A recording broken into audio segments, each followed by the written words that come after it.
So నిన్న క్లాస్‌లో functions in constraints and then ఇంకేం నేర్చుకున్నాం? Sorry, disabling constraints, unique constraint. Okay. So వీటి గురించి తెలుసుకున్నాం కదా! Then today bidirectional constraints. అసలు బైడైరెక్షనల్ కన్‌స్ట్రెయింట్స్ అనేవి దేని పర్పస్ కోసం? ఎందుకు యూజ్ చేస్తారు? ఓకే. బైడైరెక్షనల్ కన్‌స్ట్రెయింట్స్ అంటే ఒక వేరియబుల్ ఇంకొక వేరియబుల్ మీద ఖచ్చితంగా డిపెండ్ అవుతుంది. అంటే సర్క్యులర్ రిలేషన్స్‌లో రిలేట్ అవుతూ ఉంటుందన్నమాట. సపోజ్ మనకి logical equality and then case equality operators గురించి తెలుసుకున్నారు కదా! ఈక్వల్ టు కానీ లేదంటే గ్రేటర్ దాన్ గానీ ఏదో ఒక రిలేషన్ అనేది యూజ్ చేస్తారనమాట. ఈక్వల్ టు గానీ, ఇంప్లికేషన్ ఆపరేటర్ గానీ, నిన్న ఇంప్లికేషన్ ఆపరేటర్ గురించి కూడా చెప్పుకున్నాం కదా! So same. So bidirectional constraints అంటే దేని పర్పస్ కోసం యూజ్ చేసుకుంటున్నారు? Every variable. ఒక వేరియబుల్ ఇంకొక వేరియబుల్‌ని ఖచ్చితంగా ఎఫెక్ట్ చేస్తుంది. Okay. So that is called as bidirectional constraints. అంటే ఇప్పుడు ఇక్కడ చూడండి B equal to A plus 5 అంటే ఏ వాల్యూ 5 తీసుకున్నారనుకోండి, అప్పుడు బి ఈక్వల్ టు ఏమవుతుంది? 10. అంటే బి ఈక్వల్ టు 10 కన్సిడర్ చేసుకోవచ్చు, లేదంటే ఏ ఈక్వల్ టు 5 కన్సిడర్ చేసుకోవచ్చు. ఈ 2 కండిషన్స్‌ని యూజ్ చేసుకొని మనం కన్‌స్ట్రెయింట్స్ అనేవి తీసుకుంటాం అన్నమాట. అంటే ఇప్పుడు చూడండి జనరల్‌గా ఒక వాల్ ఉంది. సో ఒక 1 మీటర్ వాల్ ఉందంటే 2 పర్సన్స్ ఏ, బి పాయింట్ దగ్గర ఉన్నారు. సో ఇక్కడ ఎంత దూరం నడవాలి? ఏ, బి ఇద్దరు సేమ్ డిస్టెన్స్ నడిస్తేనే గాని ఏ పొజిషన్‌లోకి బి వెళ్ళడు, బి పొజిషన్‌లోకి ఏ ఎళ్ళడు. అంతే కదా! సో సేమ్ అదే కనుక మనం అడ్జస్ట్‌మెంట్ అన్నమాట. సో ఏ అనేవాడు ఒక రూప్‌ని యూజ్ చేసుకొని నడుస్తూ ఉన్నాడంటే కనుక వాడెంత డిస్టెన్స్ అనేది మూవ్ అయ్యాడో బి కూడా అంతే డిస్టెన్స్ మూవ్ అవ్వాలి. So A, B same distance అనేది మూవ్ అవ్వాలి. ఇద్దరు అడ్జస్ట్ అవ్వాలి. So if A moves B must adjust. B moves A must be adjust. Okay. అంటే సో ఇప్పుడు ఏ అనేవాడు బి పొజిషన్‌లోకి మూవ్ అవుతున్నాడంటే బి అనేవాడు అక్కడ వెయిట్ చేయాలి. సో అప్పుడు ఏ వాడు బి పొజిషన్‌లోకి వచ్చేస్తే బి వాడు ఏ పొజిషన్‌లోకి వెళ్తాడు. అంటే ఏ వాల్యూ ఎవరిని చేంజ్ చేస్తున్నారు అనేది చూసుకోవాలి. ఇప్పుడు ఏ వాల్యూ ఇచ్చినప్పుడు బి అనేది వెయిట్ చేయాలి.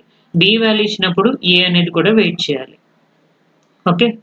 సో సేమ్ వే ఇక్కడ రిలేషన్‌షిప్ బిట్వీన్ బోత్ వేస్‌ని బట్టి ఎలా అయితే డిపెండ్ అవుతుందో బైడైరెక్షనల్ కన్‌స్ట్రెయింట్స్ కూడా సేమ్ అంతే.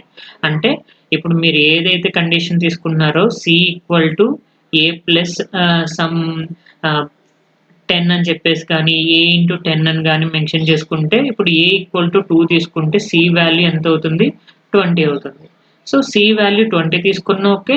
ఆర్ ఏ ఈక్వల్ టు 2 తీసుకున్నా ఓకే. 2 కండిషన్‌లని సాటిస్ఫై చేస్తుంది. క్లియరా? బైడైరెక్షనల్ కన్‌స్ట్రెయింట్ అంటే? సో ఇక్కడ సేమ్ కండిషన్. ఇప్పుడు చూడండి రాండ్ ఇంట్ ఏ, ఇంట్ బి అని చెప్పేసి తీసుకున్నారు. So constraint name B equal to A plus 5. Okay. అంటే ఇప్పుడు A, B values every time randomize అవుతాయి. ఎవ్రీ టైమ్ రాండమైజ్ అయినప్పుడు బి ఈక్వల్ టు సమ్ 10 వస్తే అప్పుడు ఏ ఈక్వల్ టు ఎంత అవుతుంది? 5 అవుతుంది. బి ఈక్వల్ టు 20 వస్తే ఏ ఈక్వల్ టు ఎంత అవుతుంది? 15 అవుతుంది. సో ఇలా ఏ, బి వాల్యూస్ 2 ఈక్వల్‌గా మెయింటైన్ అవుతూ ఉంటాయి. సో ఏ వాల్యూని చేంజ్ చేస్తే బి వాల్యూలో చేంజ్ వస్తుంది. బి వాల్యూలో చేంజ్ చేస్తే ఏ వాల్యూలో చేంజ్ వస్తుంది. Okay. So that is called as bidirectional constraint. మనం ఎప్పుడైనా ఏదైనా ఒక వేరియబుల్‌ని ఈక్వల్ టు అని చెప్పేసి మెన్షన్ చేస్తున్నాము అంటే కన్‌స్ట్రెయింట్‌లో సపోజ్ ఇప్పుడు if I percentile by 2 is equals to if I percentile by 2 equal to 0 అంటే ఇక్కడ ఏంటి? ఐని పర్సెంటైల్ బై 2 చేసాం. అంటే ఈవెన్ వాల్యూ అయింది. అప్పుడు డబుల్ ఈక్వల్ టు 0 అయితే అప్పుడు నాకు కండిషన్ ఏమవుతుందంట? A of I equal to 0 అని చెప్పేసి అని అన్నా. అంటే ఇది equality condition bidirectional. A of I value ఎంతకి ఈక్వల్ చేస్తున్నాం? 0కి ఈక్వల్ చేస్తున్నాం. లేదు అంటే కనుక A of I equal to sum I plus 1/2 అని చెప్పేసి జరుగుతుంది. అంటే ఒక ప్యాటర్న్‌ని వాడు డిటెక్ట్ చేస్తున్నప్పుడు సపోజ్ 0, 1, 0, 2, 0, 3, 0, 4, 0, 5 ఇలా ఉంది. సో ఈవెన్ పొజిషన్‌లు అన్నిటిలోని నాకు 0 ఉంది. ఓకే. ఈవెన్ పొజిషన్ అన్నిటిలోని 0 ఉంది. అంటే 0th పొజిషన్‌లో 0 ఉంది. 2 పొజిషన్‌లో 0 ఉంది. అండ్ 4th పొజిషన్‌లో 0 ఉంది. 6th పొజిషన్‌లో 0 ఉంది. 8th పొజిషన్‌లో 0 ఉంది. సో అలా నేను ఒక ఈవెన్ కండిషన్ తీసుకొని ఏ ఆఫ్ ఐ ఈక్వల్ టు ఏరే కన్సిడర్ చేసుకుని ఆ ఏరే వాల్యూలో జీరోని ఇన్సర్ట్ చేసుకున్నాం. సో ఇది డిపెండెన్సీ. సిమిలర్లీ ఎల్స్ కండిషన్ తీసుకుంటే ఇది కండిషన్ ఫాల్స్ అయితే అంటే ఆడ్ నెంబర్స్ అయితే అప్పుడు A of I equal to I plus 1/2 అని చెప్పేసి తీసుకోమంటుంది. అలా డిపెండెన్సీ బై డైరెక్షనల్ 2 వేస్లోని ఈక్వల్గా అంటే డబుల్ ఈక్వల్ టు అప్లై చేయాలి. అంటే ఐ వాల్యూ చేంజ్ అయితే ఏ ఆఫ్ ఐ వాల్యూ కూడా చేంజ్ అవుతుంది. Okay, that is called as bidirectional constraint. క్లియరా? Same way 3 variables dependency. ఇప్పుడు మీరు 2 వేరియబుల్స్ తీసుకున్నారు. ఇలాగే ఇప్పుడు 3 వేరియబుల్స్ డిపెండెన్సీ అంటే ఇక్కడ నా కండిషన్ ఏంటి? ఫస్ట్ది constraint B greater than A అంటే బి 5 తీసుకుంటే ఏ 2 తీసుకోవాలి. అప్పుడు ఏమవుతుంది? C value 5 - 2 then C equal to 3 అవుతుంది. సో ఈ సి వాల్యూ ఎవరి మీద డిపెండ్ అవుతుంది? ఏబి మీద డిపెండ్ అవుతుంది. సో బి ఎవరి మీద డిపెండ్ అవుతుంది? ఏ మీద డిపెండ్ అవుతుంది. ఓకే, సో 3 వేరియబుల్స్ ఒకరు దాని మీద ఒక వేరియబుల్ మీద ఇంకొకరు డిపెండ్ అయ్యి అవుట్పుట్ ని ప్రొడ్యూస్ చేస్తున్నారు. That is called as 3 variable dependency.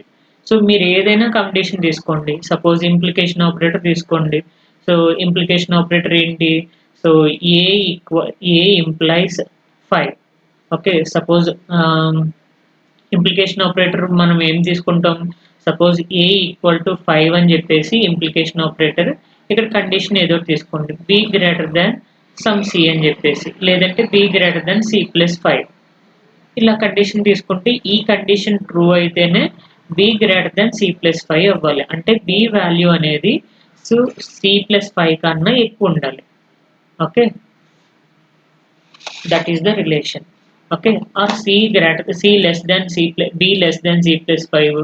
So dependency మీరు ఏ కన్స్ట్రైంట్ అయినా అప్లికబుల్ చేసుకోండి. ఇన్లైన్ కన్స్ట్రైంట్ బైడైరెక్షనల్ కన్స్ట్రైంట్స్ లో ఇంప్లికేషన్ ఆపరేటర్ అప్లై చేసుకోండి, లేదంటే branch like conditional constraints apply చేసుకోండి. ఏ కన్స్ట్రైంట్స్ అయినా అప్లై చేసుకోండి, కానీ ఒక వేరియబుల్ ఇంకొక వేరియబుల్ మీద ఖచ్చితంగా డిపెండ్ అవుతుంది.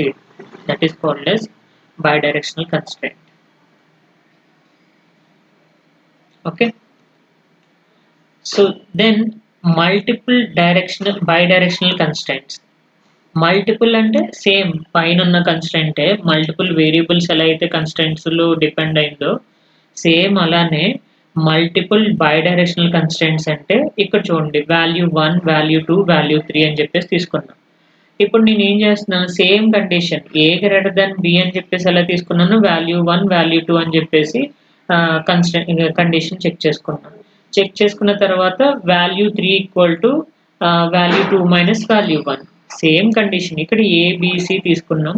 ఇక్కడ ఏంటి అంటే వాల్యూ 1, వాల్యూ 2, వాల్యూ 3 అని చెప్పేసి తీసుకున్నాం. బి గ్రేటర్ దాన్ ఏ అన్న ఒకటే, వాల్యూ 1, వాల్యూ 2 గ్రేటర్ దాన్ ఏ అన్న ఒకటే. Okay, similarly arithmetic dependency. So ఇప్పుడు ఇక్కడ ఏం చేస్తున్నారు? ఏ ప్లస్ బిని యాడ్ చేస్తున్నారు. ఏ ప్లస్ బిని యాడ్ చేసి సి వాల్యూని ఫైండ్ అవుట్ చేస్తున్నారు. 3 వేరియబుల్స్. ఓకే, సో కన్స్ట్రైంట్స్ అనేవి ఎలా ప్రొడ్యూస్ అవుతున్నాయి? సి వాల్యూ అనేది ప్రొడ్యూస్ అవ్వాలంటే ఏ ప్లస్ బి వాల్యూస్ని మనం మెన్షన్ చేయాలి. అంటే ఏని ర్యాండమైజ్ చేసినప్పుడు సమ్ వాల్యూ ఇస్తారు, బిని ర్యాండమైజ్ చేసినప్పుడు సమ్ అదర్ వాల్యూ వస్తుంది. ఆ రెండింటిని యాడ్ చేసుకుంటే నాకు సి వాల్యూ ప్రొడ్యూస్ అవుతుంది. Okay, so that is arithmetic dependency. And division operation similarly a 3 variables డిపెండెన్సీలో మనం మల్టిప్లికేషన్ అప్లై చేయొచ్చు, ఎడిషన్ అప్లై చేయొచ్చు, సబ్ట్రాక్షన్ అప్లై చేయొచ్చు, డివిజన్ అప్లై చేయొచ్చు, అండ్ దెన్ మాడ్యులస్ అప్లై చేయొచ్చు, ఏదైనా అప్లికబుల్ చేయొచ్చు. ఓకే,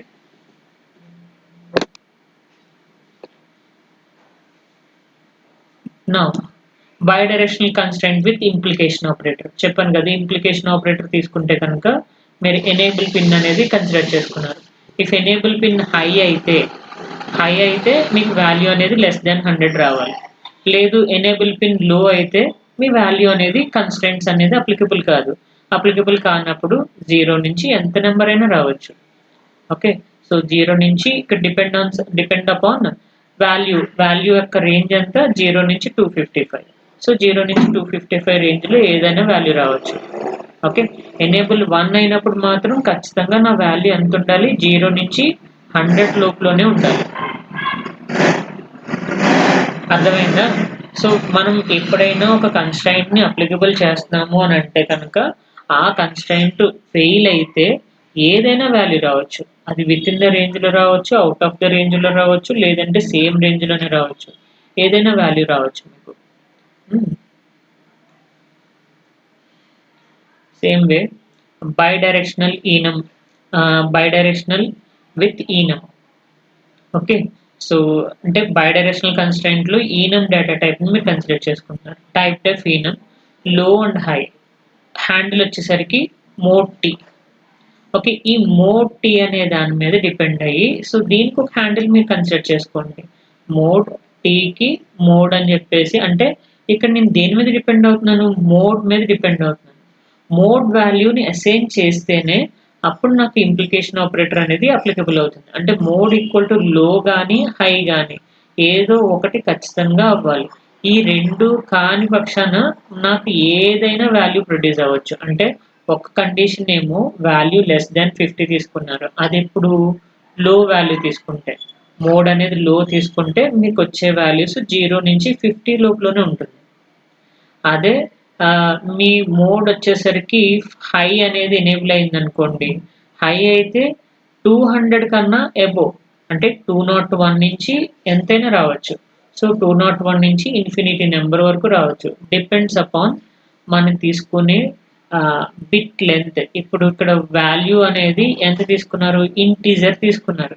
సో ఇంట్ డేటా టైప్ అంటే ఇంట్ డేటా టైప్ అనేది 32 bit.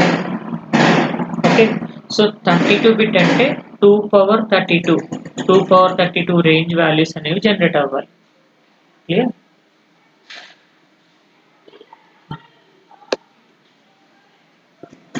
Same bidirectional array constraint, same bidirectional లోనే మనం ఫిక్స్డ్ ఎరే తీసుకోవచ్చు, డైనమిక్ ఎరే తీసుకోవచ్చు, అసోసియేట్ ఎరే తీసుకోవచ్చు, ఏ టైప్ ఆఫ్ ఎరే అయినా మీరు అప్లికబుల్ చేసుకోవచ్చు. ఓకే, సో ఇక్కడ నేనేం అప్లై చేస్తున్నాను, ఒక ఫిక్స్డ్ ఎరే తీసుకున్నాను, data of 5, ఎరే of 5. So ఎరే of 5 తీసుకుంటే 5 ఎలిమెంట్స్ అనేవి నాకు ప్రొడ్యూస్ అవుతూ ఉంటాయి every time. So for each అనేది దేని పర్పస్ కోసం, మీరు డేటా ఈక్వల్ టు 5 ఎరే ఎలిమెంట్స్ తీసుకుంటే ఇక్కడ 5, 10, 15, 20, 25 ప్రతి వాల్యూని మీరు విజిట్ చేయాలంటే ఫర్ ఈచ్ అనేది కన్సిడర్ చేసుకోవాలి. For each data of i, if i greater than 0 కన్నా ఎక్కువైతే ఐ వాల్యూ నాకు ఏం వాల్యూ ప్రొడ్యూస్ అవ్వాలంట, data of i greater than or equal to greater than data of i minus 1. అంటే ఇది ఏం కండిషను, ఎరేస్ లోనే ఎవరైనా అసెండింగ్ ఆర్డర్ లో రాయండి అని అన్నారు అనుకోండి. ఓకే, సో అసెండింగ్ ఆర్డర్ లో మీరు ఇది కన్సిడర్ చేసుకుంటారు. Okay, ascending order of an ఎరే.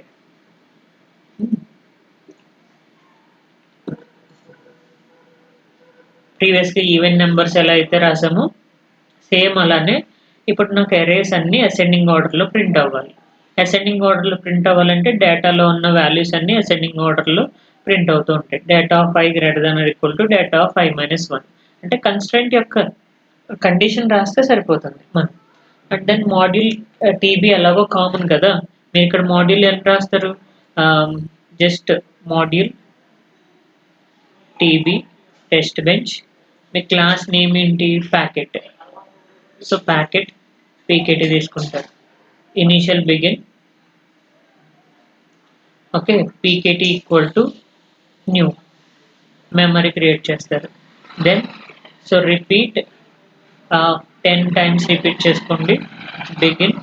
Begin చేసి పీకేటీ డాట్ ర్యాండమైజ్.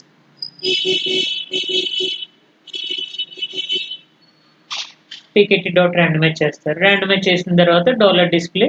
సో మీరు ఏం ప్రింట్ చేయాలి, డేటా వాల్యూని ప్రింట్ చేయాలి. So dollar display data value మీరు ప్రింట్ చేసేస్తే డాలర్ డిస్ప్లే పీకేటీ డాట్ ర్యాండమైజ్, అంటే మీరు ర్యాండమైజ్ చేసిన వాల్యూని ప్రింట్ చేయాలి.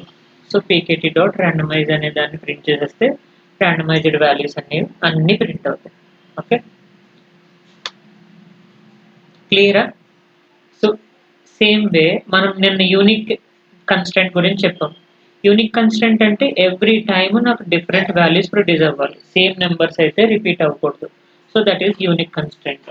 ఇప్పుడు నాకు ఇక్కడ ఏం జరుగుతుంది, క్లాస్ అరే వచ్చేసరికి ఫిక్స్డ్ సైజ్ అరే 4 డేటా టైప్ తీసుకున్నాను. సో 4 సైజ్ వచ్చేసరికి 4. Okay, so size 4. దెన్ ఇక్కడ నేను ఏం కన్సిడర్ చేసుకున్నాను, యూనిక్ ఆఫ్ డేటా అంటే ఈచ్ అండ్ ఎవ్రీ టైము మీరు ఇన్సైడ్ డేటా రేంజ్ అనేది ఇన్సైడ్ 1 to 20 రేంజ్లో రావాలి. 1 to 20 రేంజ్లో 4 ఎలిమెంట్స్ ప్రతి టైము ప్రొడ్యూస్ అవుతూ ఉంటుంది. అంటే 2 ఒకసారి రావచ్చు, 5 రావచ్చు, 7 రావచ్చు, 9 రావచ్చు. రిపీట్ అవ్వకూడదు, ప్రతి నెంబరు డిఫరెంట్ నెంబర్ ఉండాలి. సో ప్రతి ఎరేలో ప్రతి ఎలిమెంట్ డిఫరెంట్ నెంబర్ అనేది ప్రొడ్యూస్ అవ్వాలి.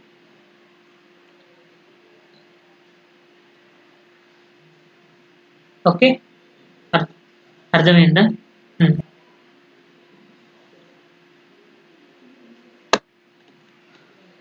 Same circular dependency. Circular dependency అంటే మీకు ఇక్కడ చూడండి ఏం జరుగుతుంది, B A equal to B+1 and then B equal to A+1. So ఇలా సర్క్యులర్ డిపెండెన్సీ ఉన్నప్పుడు మనం ఏం జరుగుతుంది, వాల్యూ అనేది సో అంత త్వరగా ప్రొడ్యూస్ చేయదు. సో దాని నుంచి ఇప్పుడు ఏం చేస్తున్నాను, ఇక్కడ circular dependency A equal to B+1 కదా, ఇది తీసుకొచ్చి ఇక్కడ అప్లై చేసుకోండి. అప్పుడు బి ఈక్వల్ టు ఏమవుతుంది, B+2 అవుతుంది. ఓకే, సో బి వాల్యూ ఏదైతే ఉందో బి మీద డిపెండ్ అవుతుంది అనమాట. ఓకే, సో ఈ సర్క్యులర్ డిపెండెన్సీ రిలేషన్ అనేది మనం అవాయిడ్ చేయడం కోసం ఈ బైడైరెక్షనల్ కన్స్టెంట్స్ అనేవి తీసుకున్నాం. ఓకే, ఇక్కడ బి వాల్యూ ఏమవుతుంది, బి వాల్యూ 2 తీసుకున్నారు అనుకోండి, ఏ వాల్యూ 3 అవుతుంది. ఆ ఏ వాల్యూని తీసుకొచ్చి ఇక్కడ అప్లై చేసుకోండి. అప్పుడు మళ్ళీ సెకండ్ కన్స్టెంట్ని కన్సిడర్ చేసుకుంటుంది. ఒక్కొక్కసారి కాన్ఫ్లిక్ట్ వస్తూ ఉంటుంది మనకి. ఓకే, సో ఇదేంటి అంటే యూవిఎం ఎగ్జాంపుల్. సో జస్ట్ సీక్వెన్స్ ఐటమ్కి మీరు ఒక అంటే ప్రతిసారి సీక్వెన్స్ ఐటమ్ ఎందుకు తీసుకుంటున్నామంటే మనం ఏ కన్స్ట్రైంట్స్ని ఇంప్లిమెంట్ చేసినా ఆ కన్స్ట్రైంట్స్ అన్నీ సీక్వెన్స్ ఐటెంలోనే రాస్తారు, అంటే ట్రాన్సాక్షన్లోనే రాస్తారు అనమాట. మీరు ఇన్పుట్స్ ఏవైతే జనరేట్ చేస్తున్నారో ఆ ఇన్పుట్స్ని జనరేట్ చేసే చోటే మీ కన్స్ట్రైంట్స్ అనేవి రాస్తారనమాట. Okay,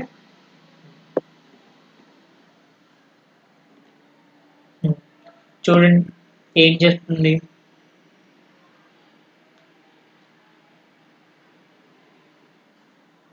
so summary, imagine solving a crossword puzzle. You don't solve one word completely and then move to the next.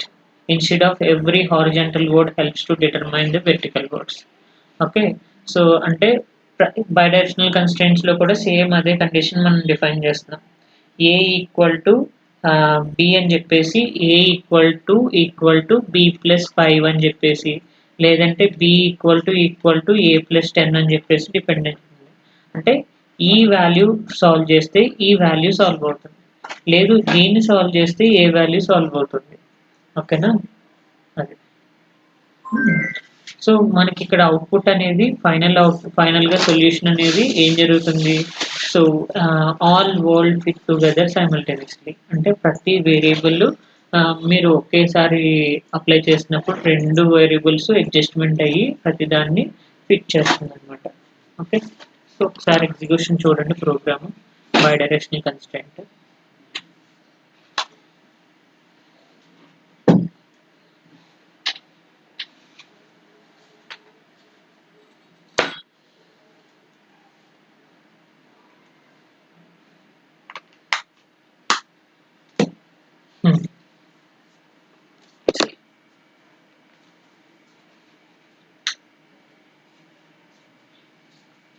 Same solving circular relations. ఇక్కడ చూడండి class packet int A B constraint C1, A+B = 10, A greater than B. Okay, dollar display, so function void display, so A = %0d A, B = %0d B. Okay, so then sum equal to ఏమవుతుంది, మీకు ఇక్కడ some అనే దాన్ని print చేస్తున్నాడు, A+B అనే దాన్ని print చేస్తున్నాడు. ఇక్కడ చూడండి సమ్ ఈక్వల్ టు 10 కదా, సమ్ ప్రింట్ చేస్తున్నాడు. సో దెన్ ఈ సమ్ ప్రింట్ చేయాలంటే నాకు దేని మీద డిపెండ్ అవుతుంది, వేరియబుల్స్ A+B వాల్యూస్ మీద డిపెండ్ అవుతుంది. కానీ ఇక్కడ కండిషన్ ఏమి ఇచ్చాడు, ఏ అనేది బితో పోల్చుకుంటే గ్రేటర్ వాల్యూ ఉండాలి. So module TB common, module TB class name, module TB packet handle, initial begin, packet equal to new, so and then object creation, repeat of 10.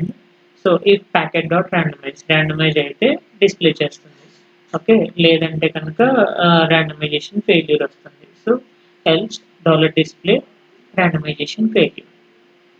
Okay, save చేసి run చేయండి.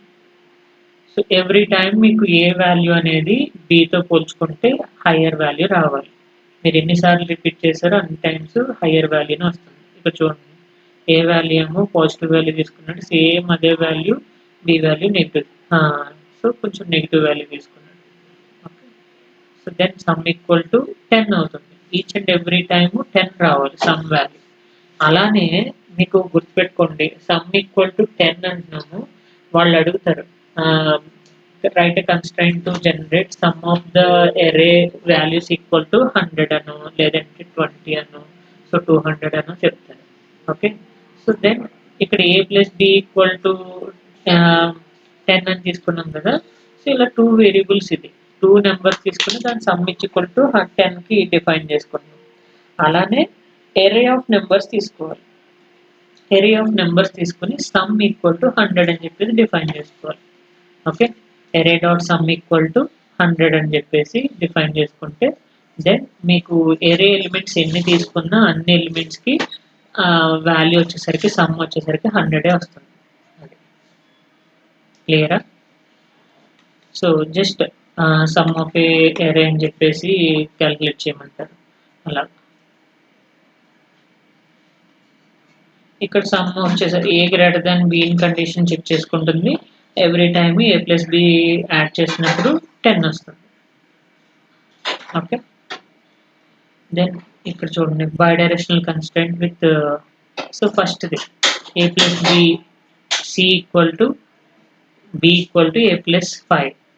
Okay, so C equal to A plus 5 అనేది అంటే మీరు A value అనేది B value మీద depend అవుతుంది, B అనేది A value మీద డిపెండ్ అవుతుంది.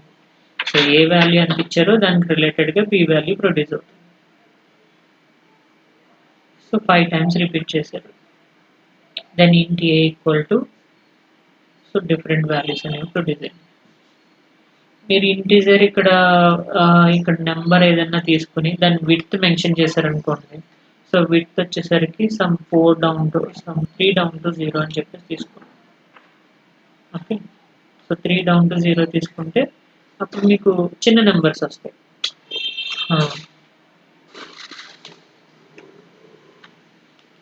Okay,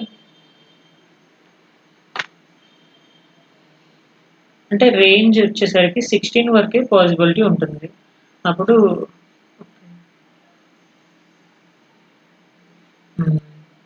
so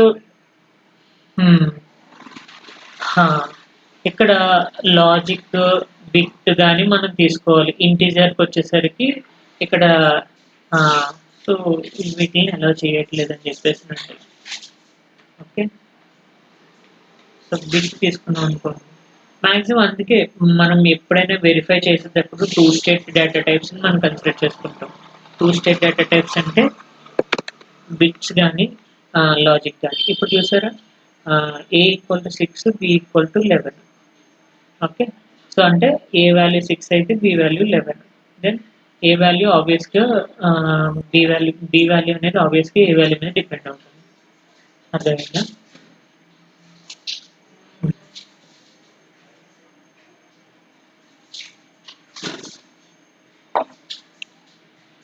okay, so that is bidirectional constraint.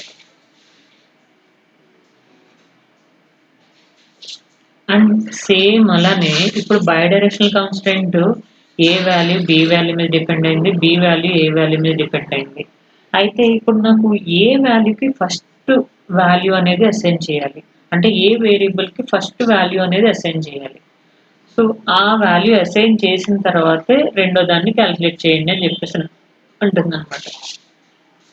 అలాంటి కేసెస్లో సాల్వ్ బిఫోర్ కన్స్ట్రెంట్ అనేది యూజ్ చేసుకుంటాం. ఓకే, సాల్వ్ బిఫోర్ అనేది దేని పర్పస్ కోసం యూజ్ చేసుకుంటాం, మాక్సిమం మనం ఏది ఎవరి మీద డిపెండ్ అవుతుంది అనేది కన్ఫ్యూజన్ అనమాట. సాల్వ్ బిఫోర్ అనేది లైక్ ఏ ప్రాబబిలిటీ డిస్ట్రిబ్యూషన్ లాగా అనమాట.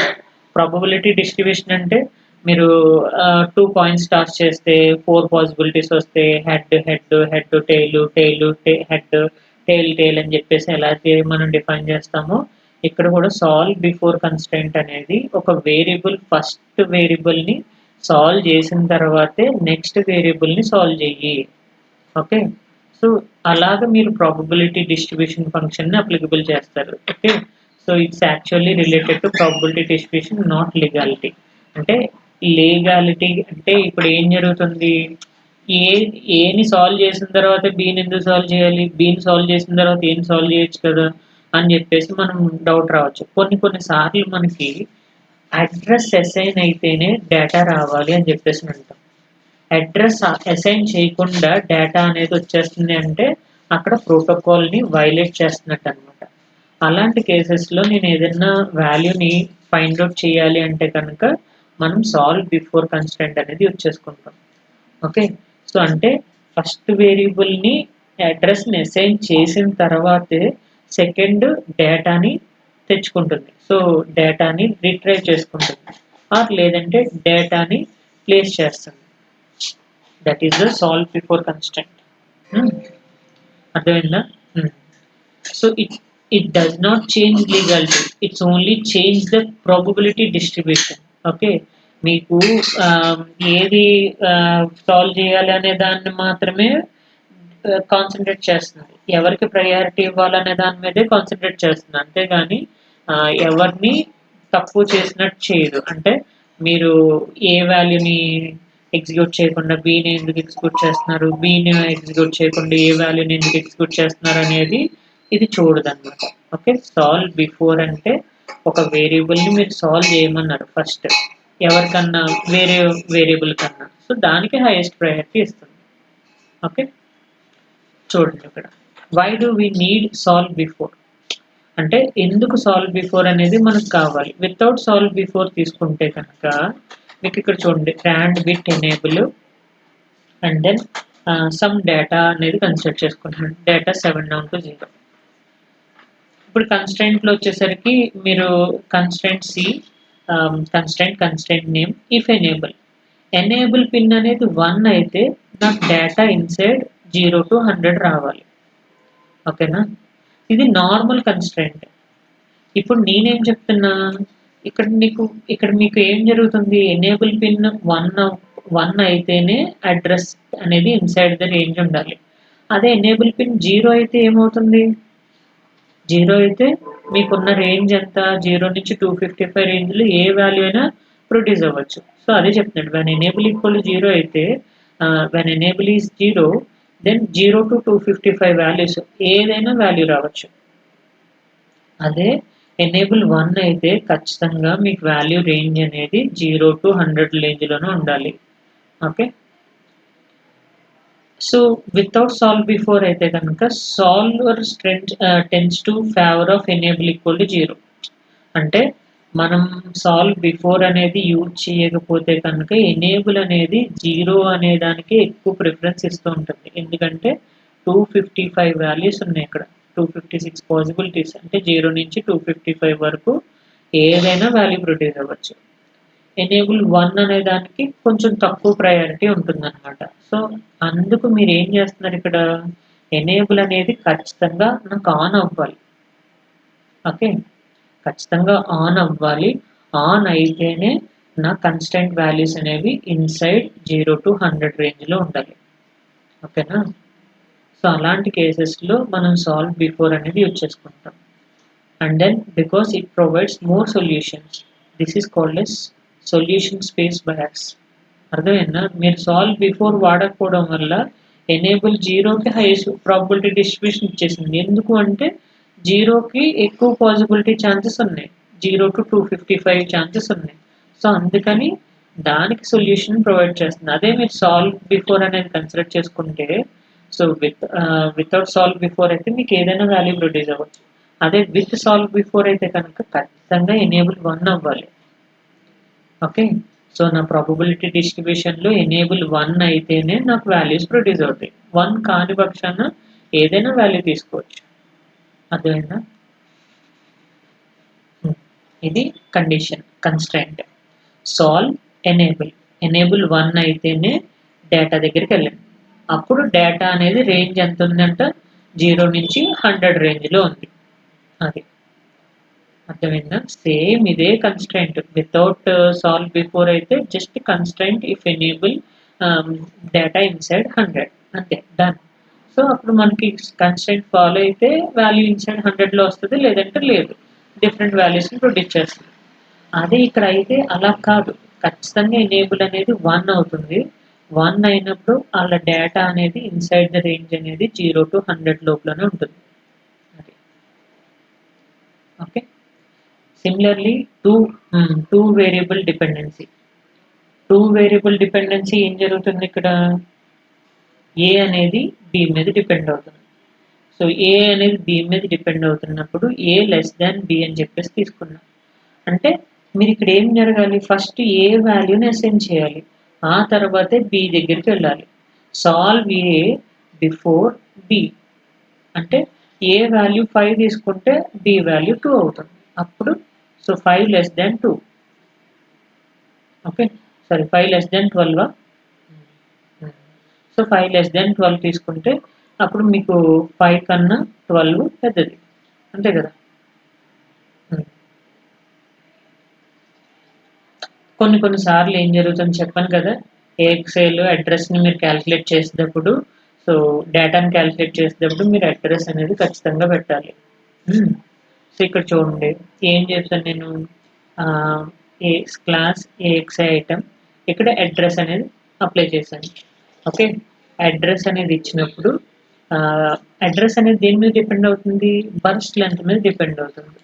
ఓకే, సో బర్స్ట్ లెంత్ మీద డిపెండ్ అవుతుందంటే ఎప్పుడు మీరు అడ్రస్ని అసైన్ చేసిన solve burst length after that assign address. అంటే బర్స్ట్ లెంత్ మీరు 1 తీసుకోవచ్చు, 2 తీసుకోవచ్చు, 4 తీసుకోవచ్చు, 8 తీసుకోవచ్చు, 16 తీసుకోవచ్చు, 32 తీసుకోవచ్చు, ఏదైనా వాల్యూ తీసుకోవచ్చు. బర్స్ట్ లెంత్ అనేది చేంజ్ అవుతున్నప్పుడు మీరు లెంత్ అనేది అసైన్ చేసినప్పుడే, ఓకే,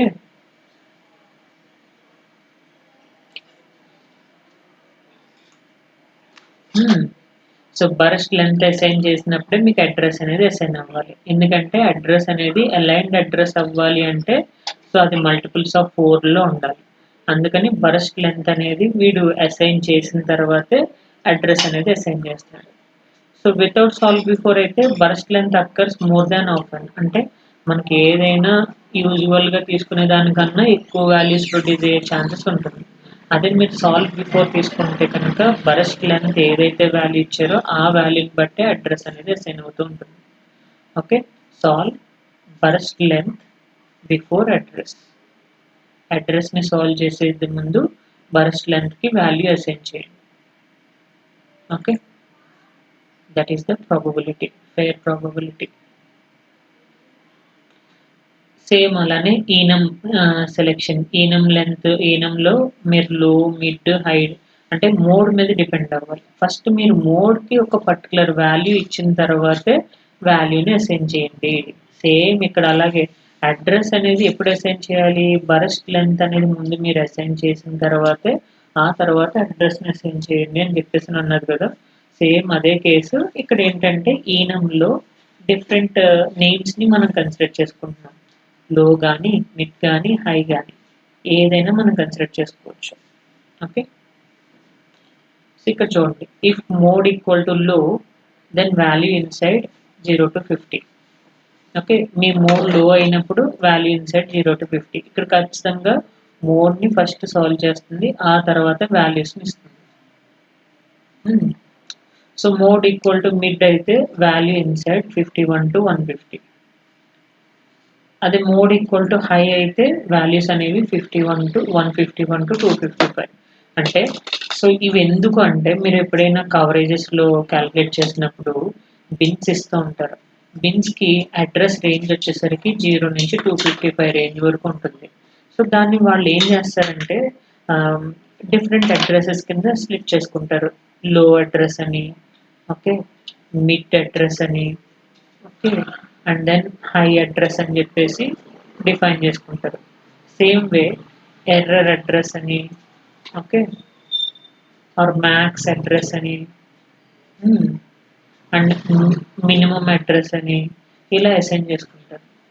ఓకే, ఇలా వాల్యూస్ని అసైన్ చేసినప్పుడు ప్రతి కన్స్ట్రైంట్ ఒబే చేయాలి. అంటే మోడ్ అనేది మీరు లో ఇచ్చారా, హై ఇచ్చారా, లేదంటే మీడియం ఇచ్చారా, లేదంటే ఎర్రర్ ఇచ్చారా అనే దాని మీద డిపెండ్ అయ్యి మీకు వాల్యూస్ అనేవి అసైన్ అవుతూ ఉంటాయి. సో అలాంటి కేసెస్లో సాల్వ్ బిఫోర్ అనేది యూజ్ అవుతూ ఉంటుంది. ప్రాబబిలిటీ డిస్ట్రిబ్యూషన్, మల్టిపుల్ సాల్వ్ బిఫోర్స్ అంటే ఇప్పుడు ఏ అనేది ఎగ్జిక్యూట్ అవ్వాలి, అండ్ దెన్ ఆ తర్వాత బి ఎగ్జిక్యూట్ అవ్వాలి, తర్వాత బి ఎగ్జిక్యూట్ అవ్వాలి, ఆ తర్వాత సి ఎగ్జిక్యూట్ అవ్వాలి. అలాంటి కేసెస్లో దాన్ని chain of solve before constraints అని కూడా తీసుకోవచ్చు. అంటే solve A before B before C, అంటే బి కన్నా ఏని ముందు సాల్వ్ చేయండి, సి కన్నా బిని ముందు సాల్వ్ చేయండి. అంటే ఏ అనేది ఫస్ట్ ఎగ్జిక్యూట్ అవుతుంది, బి అనేది సెకండ్ ఎగ్జిక్యూట్ అవుతుంది, సి అనేది థర్డ్ ఎగ్జిక్యూట్ అవుతుంది. అంటే వాల్యూస్ అసైన్మెంట్స్ అనేవి వేరియబుల్స్కి డిఫరెంట్ డిఫరెంట్ టైమ్ స్లాట్స్లో జరుగుతూ ఉంటుంది. క్లియరా? సేమ్ ఇది అది ఒకటే, solve A before B, solve B before C. So దాన్ని చైన్ కేసులో ఏం చెప్తున్నాడు, solve A before before B before C. Okay, so ఇలా మీరు solve A before B, solve B before C ఇలా మెన్షన్ చేసుకున్నప్పుడు చైన్ రూల్ కింద ట్రీట్ చేసుకుంటుంది. ఇలా చైన్ రూల్ కింద ట్రీట్ చేసుకున్నప్పుడు డిఫరెంట్ డిఫరెంట్ లొకేషన్స్లో వాల్యూస్ని అసైన్ చేస్తూ ఉంటుంది. సేమ్ చెప్పాం కదా, బరస్ట్ లెంత్, బరస్ట్ టైపు. మీరు టైప్కి వచ్చేసరికి టైప్ 0, టైప్ 1, టైప్ 2, టైప్ 3 అంటే మీకు బరస్ట్లో 4 టైప్స్ ఉన్నాయి. Okay, fixed, increment, and then wrapping. Okay, so 3 types of burst. So ఫిక్స్డ్కి వచ్చేటప్పుడు టైప్ 0, ఇంక్రిమెంట్కి వచ్చేటప్పుడు టైప్ 1, ర్యాపింగ్కి వచ్చేటప్పుడు టైప్ 2. మీరు బరస్ట్ టైప్ ఈక్వల్ టు కరెక్ట్గా మెన్షన్ అయితేనే లెంత్ అనేది డిఫరెంట్ వాల్యూస్ని ప్రొడ్యూస్ చేస్తుంది. ఓకే, సో ఇప్పుడు నేను ఇంక్రిమెంట్ బరస్ట్ తీసుకుంటే నా బరస్ట్ టైప్ వచ్చేసరికి లెంత్ వచ్చేసరికి 8 నుంచి 16 లోపల ప్రొడ్యూస్ అవ్వాలి.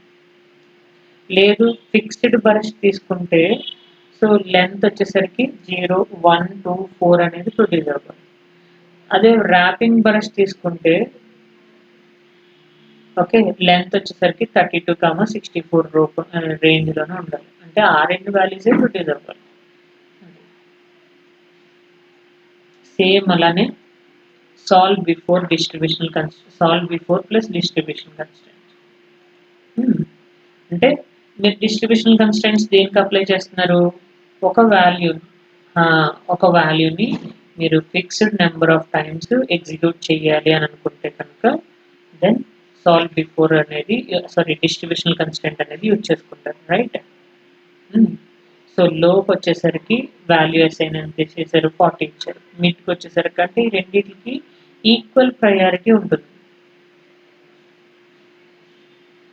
అంటే లో అండ్ మిడ్, సో 40%, 40% అంటే మీరు almost half of the percentage దానికి ఇచ్చేసినట్టే. హైకి వచ్చేసరికి సో తక్కువ పర్సంటేజ్ ఉంటుంది. ఇక్కడ ఏం జరుగుతుంది, వాల్యూ అసైన్మెంట్ వచ్చేసరికి లో, మిడ్కి వచ్చేసరికి ఇక్కడ మీకు ఎక్కువ అసైన్మెంట్ అనేది ప్రొడ్యూస్ అవుతూ ఉంటుంది. అంటే రిపిటేషన్ అనేది లో, మిడ్ రిపిటేషన్ ఎక్కువగా ఉంటుంది compare to high. Okay, so కానీ ఫస్ట్ దేని మీద డిపెండ్ అవుతుంది, మోడ్ మీద డిపెండ్ అవుతుంది. సాల్వ్ మోడ్ వాల్యూ ఇచ్చిన దాన్ని బట్టి ఆ తర్వాత వాల్యూని అసైన్ చేయండి. వాల్యూ ఎవరి మీద డిపెండ్ అవుతుంది, మోడ్ మీద డిపెండ్ అవుతుంది. మోడ్ లో అయితే వాల్యూ 40 రావాలి, మోడ్ మిడ్ అయితే కనుక వాల్యూ 40, మోడ్ హై అయితే వాల్యూ 20. ఓకే, ఫస్ట్ మోడ్ని సెలెక్ట్ చేసుకోవాలి, ఆ తర్వాత వాల్యూని సాల్వ్ చేయాలి. ఓకే, సో ఇది కూడా um example, sequence item. Sequence ఐటంలో మీరు బర్స్ట్ టైప్ వచ్చేసరికి చెప్పాను కదా, increment burst, fixed, wrapping, increment. ఇలా మీరు బర్స్ట్ టైప్స్ డిఫరెంట్ టైప్స్ తీసుకున్నప్పుడు సో కవరేజ్ అనేది అన్ని కన్స్టెంట్స్ని అన్ని టైప్స్ని కవర్ అవుతుందా లేదా అనేది చెక్ చేయాలి. ఓకే, చూడండి. సో ఇక్కడ ఎందుకు సాల్వ్ బిఫోర్ కన్స్టెంట్ అనేది తీసుకున్నారు అంటే, ఫస్ట్ మనం చదువుకునే టైంలో ఫస్ట్ ఒక డిపార్ట్మెంట్ చూస్ చేసుకోవాలి. డిపార్ట్మెంట్ చూస్ చేసుకుంటే దానికి రిలేటెడ్ సబ్జెక్ట్స్ అనేవి మనకి అసైన్ అవుతూ ఉంటాయి. సో దాన్ని బట్టి గైడ్ చేస్తూ ఉంటారు, గైడ్ చేసిన దాన్ని బట్టి మనం అసైన్ అవుతూ ఉంటాం. అదే డిపార్ట్మెంట్ చూస్ చేసుకోకుండా మీరు సబ్జెక్టులు చూస్ చేసుకుంటారంటే ఏ డిపార్ట్మెంట్ ఏ సబ్జెక్టులు మీరు చూస్ చేసుకుంటారు? So that is the problem. Solve before అనేది ఆ ప్రాబ్లమ్ని అవాయిడ్ చేస్తుంది. ఫస్ట్ ఒక వాల్యూని అసైన్ చేసిన తర్వాతే రెండో వాల్యూని సాల్వ్ చేస్తుంది. ఓకే, సో జస్ట్ చూడండి కోడ్ ఎగ్జిక్యూషన్.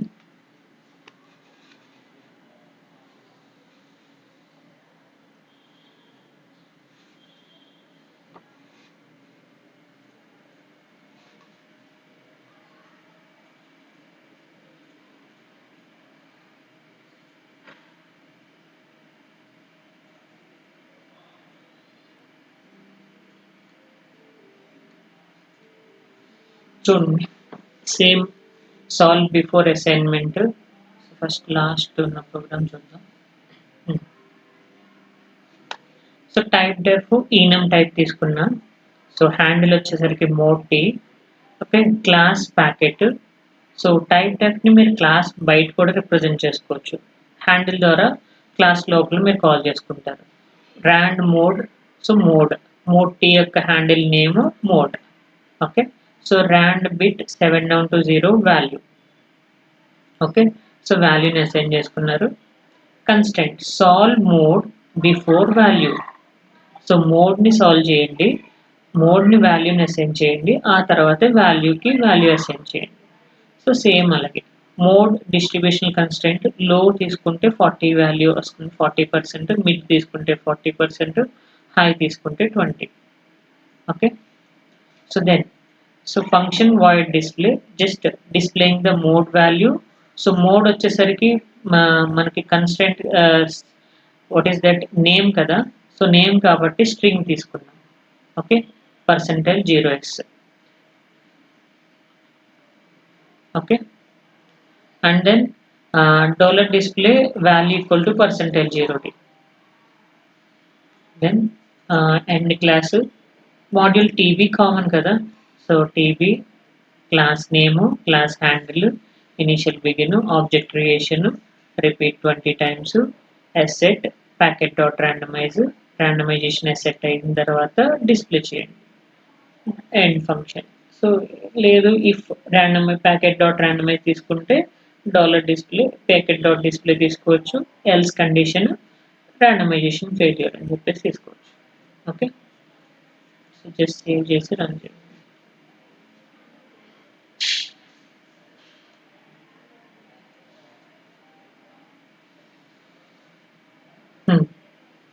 సో హైకి తక్కువ ప్రయారిటీ ఉంది చూసారా, హై ఒకసారి ప్రొడ్యూస్ అయింది, mid mid mid mid, so low. Okay, again high. So 2 times వచ్చింది. సో 20 times నేను రిపీట్ చేస్తే సో 2 times పాసిబిలిటీ వచ్చింది.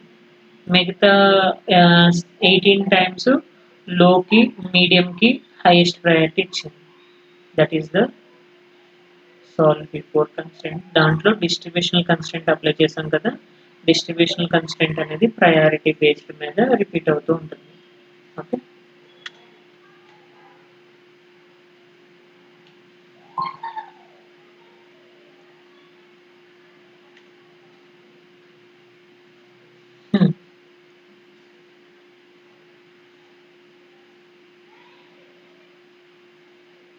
So class packet, so rand bit burst length.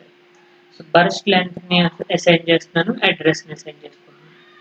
Solve burst length before address అంటే అడ్రస్ని calculate చేసే ముందు మీరు లెంత్కి వాల్యూని assign చేయండి.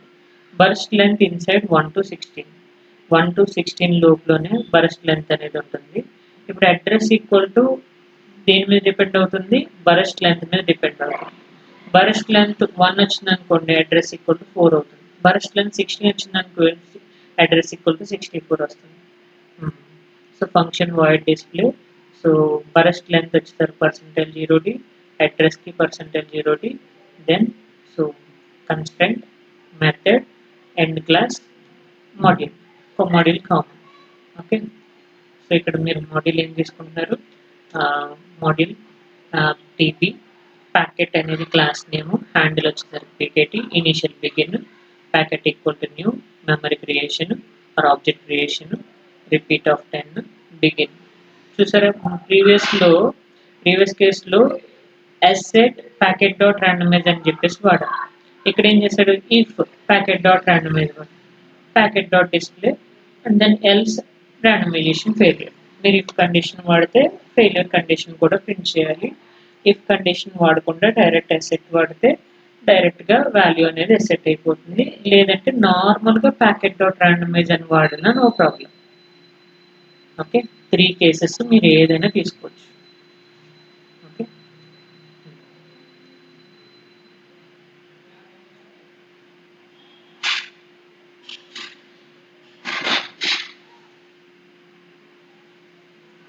సో చూడండి, బరస్ట్ లెంత్ 8 అయితే and then 8 4 32, address 32. So burst length 7 అయితే 28. సో అన్ని అలైన్డ్ అడ్రస్లు వస్తున్నాయి మీకు, ఎందుకంటే మల్టిపుల్స్ ఆఫ్ 4లో ఉన్నాయి కాబట్టి all addresses are aligned addresses.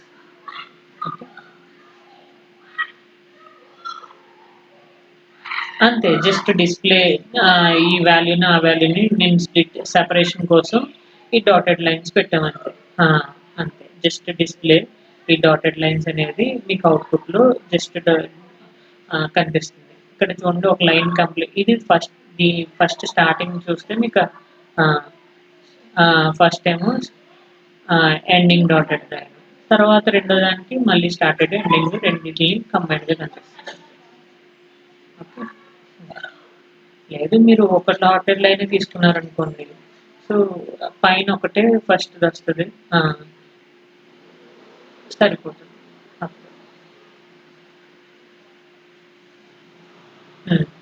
So ఒక్కొక్కటే కనిపిస్తుంది సెపరేషన్, చూసారా.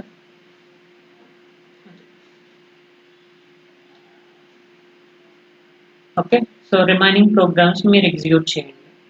Remaining programs without solve before అయితే ఎనేబుల్ పిన్ తీసుకున్నప్పుడు ఎలా వర్క్ అవుతుంది, అదే విత్ సాల్వ్ బిఫోర్ తీసుకుంటే ఎనేబుల్ పిన్ తీసుకున్నప్పుడు వర్క్ ఎలా అవుతుంది.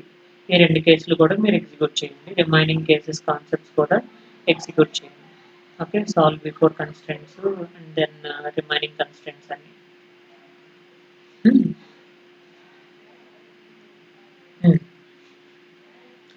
సో ఇన్లైన్ కన్స్ట్రైంట్స్ దేని పర్పస్ కోసం యూజ్ చేసుకుంటారు. మనం ఇన్ కేసు క్లాస్లో ఏదైనా కన్స్ట్రైంట్ అనేది మిస్ అయితే మీరు మాడ్యూల్లో కూడా కన్స్ట్రైంట్ని అప్లికబుల్ చేసుకోవచ్చు.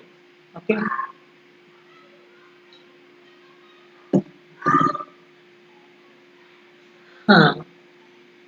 సో అది ఎలాగా, ఆబ్జెక్ట్ డాట్ ర్యాండమైజ్ అని చెప్పేసి object dot randomize with inline constraint అనేది విత్ అనే కీవర్డ్ ద్వారా తీసుకుంటాం అనమాట. ఓకే, సో ఇక్కడ చూడండి ఏం చెప్తున్నాడు ఇక్కడ, inline constraints are the one of the most useful feature in the constraint random verification. So because they allowed you to add temporary constraints at the time of randomization. Okay, అంటే మీ original కన్స్ట్రెంట్ని ఎటువంటి modification లేకుండా మీరు కొత్త constraint ఏమన్నా apply చేయాలి టెంపరీగా అంటే కనుక మీరు ఇన్లైన్ కన్స్ట్రెంట్ అనేది యూజ్ చేసుకోవచ్చు. ఓకే, అంటే ఇప్పుడు ఒక్కొక్కసారి కాన్ఫ్లిక్ట్ కూడా వస్తుంది. ఎలా, సపోజ్ మీరు ఒక డైనమిక్ ఎరే తీసుకున్నారు, int array of dynamic array consider చేసుకున్నారు. ఓకే, మీరు ఏదో ఒక కన్స్టెంట్ రాశారు, constant name C1, so array dot size equal to, okay, so array dot అంటే ARR array dot size equal to some 10 అని చెప్పేసి కన్సిడర్ చేసుకున్నారు. ఇది ఒక కన్స్ట్రెంట్. అండ్ దెన్ ఇక్కడ ఎరే డాట్ సైజ్ కన్సిడర్ చేసుకుని ఏరే ఆఫ్ ఐ అంటే ఏఆర్ఆర్ ఆఫ్ ఐ లెస్ దాన్ 100 అని చెప్పేసి తీసుకున్నాను. అలానే ఇన్లైన్ కన్స్ట్రెంట్ లో మీరు ఏం చేసుకున్నారో ఆబ్జెక్ట్ అంటే packet handle dot packet dot randomize with. So with అని తీసుకొని ఇక్కడ కూడా మళ్ళీ ఏం చేశారు, ఏరే ఆఫ్ ఐ లెస్ దాన్ 100 అని తీసుకున్నారు. ఓకే, సో ఇక్కడేమో గ్రేటర్ దాన్ 100 తీసుకున్నారు, ఇక్కడేమో లెస్ దాన్ 100 ఫస్ట్, ఇక్కడ క్లాస్లోనేమో లెస్ దాన్ 100 తీసుకున్నారు, మాడ్యూల్లోనేమో గ్రేటర్ దాన్ 100 తీసుకున్నారు.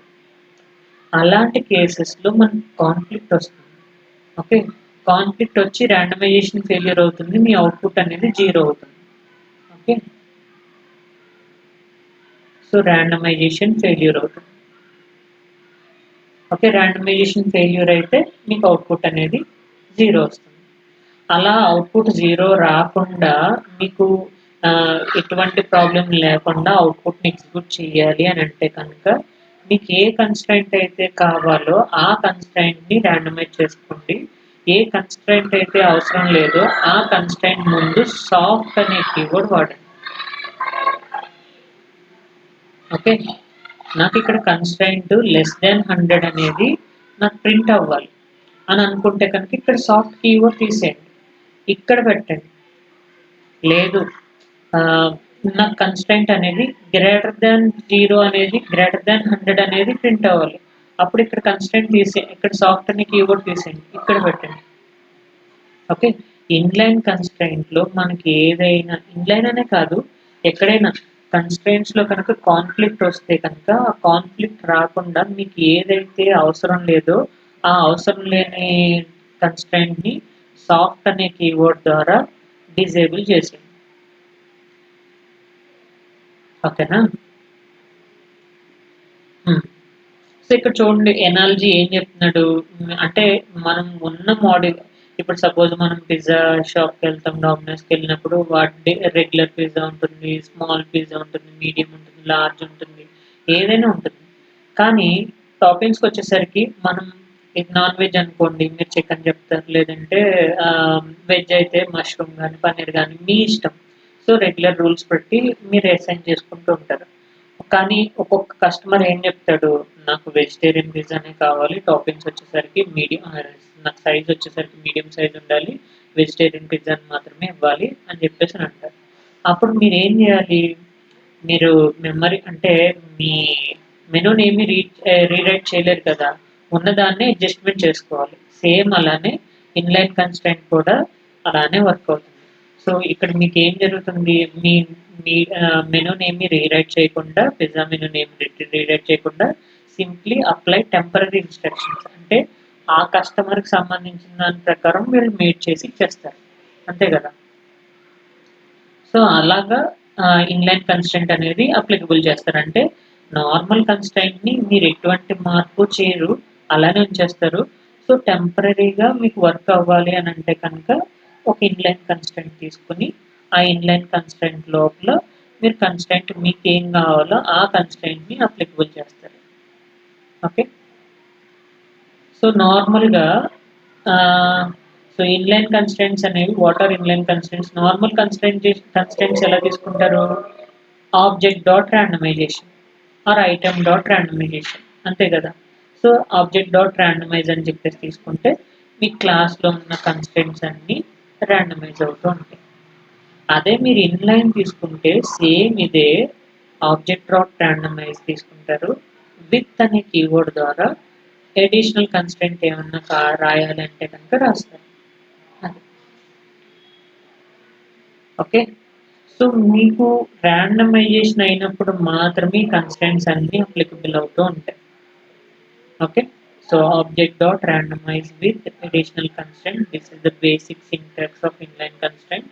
మనం ఏదైనా ఒక address equal to 32 tick hexadecimal 1000 మీరు ఏదైనా ఇచ్చుకోవచ్చు, లేదు అడ్రస్ కాకపోతే డేటా ఇచ్చుకోండి, data equal to 32 tick hexadecimal A A BB ఇలా డేటా ఇచ్చుకోండి. లేదు అదర్ డేటా ఇవ్వాలనుకుంటున్నారు. Data equal to 32 tick hexadecimal F F F. Okay, all Fs అనేవి డేటా ఇచ్చారు.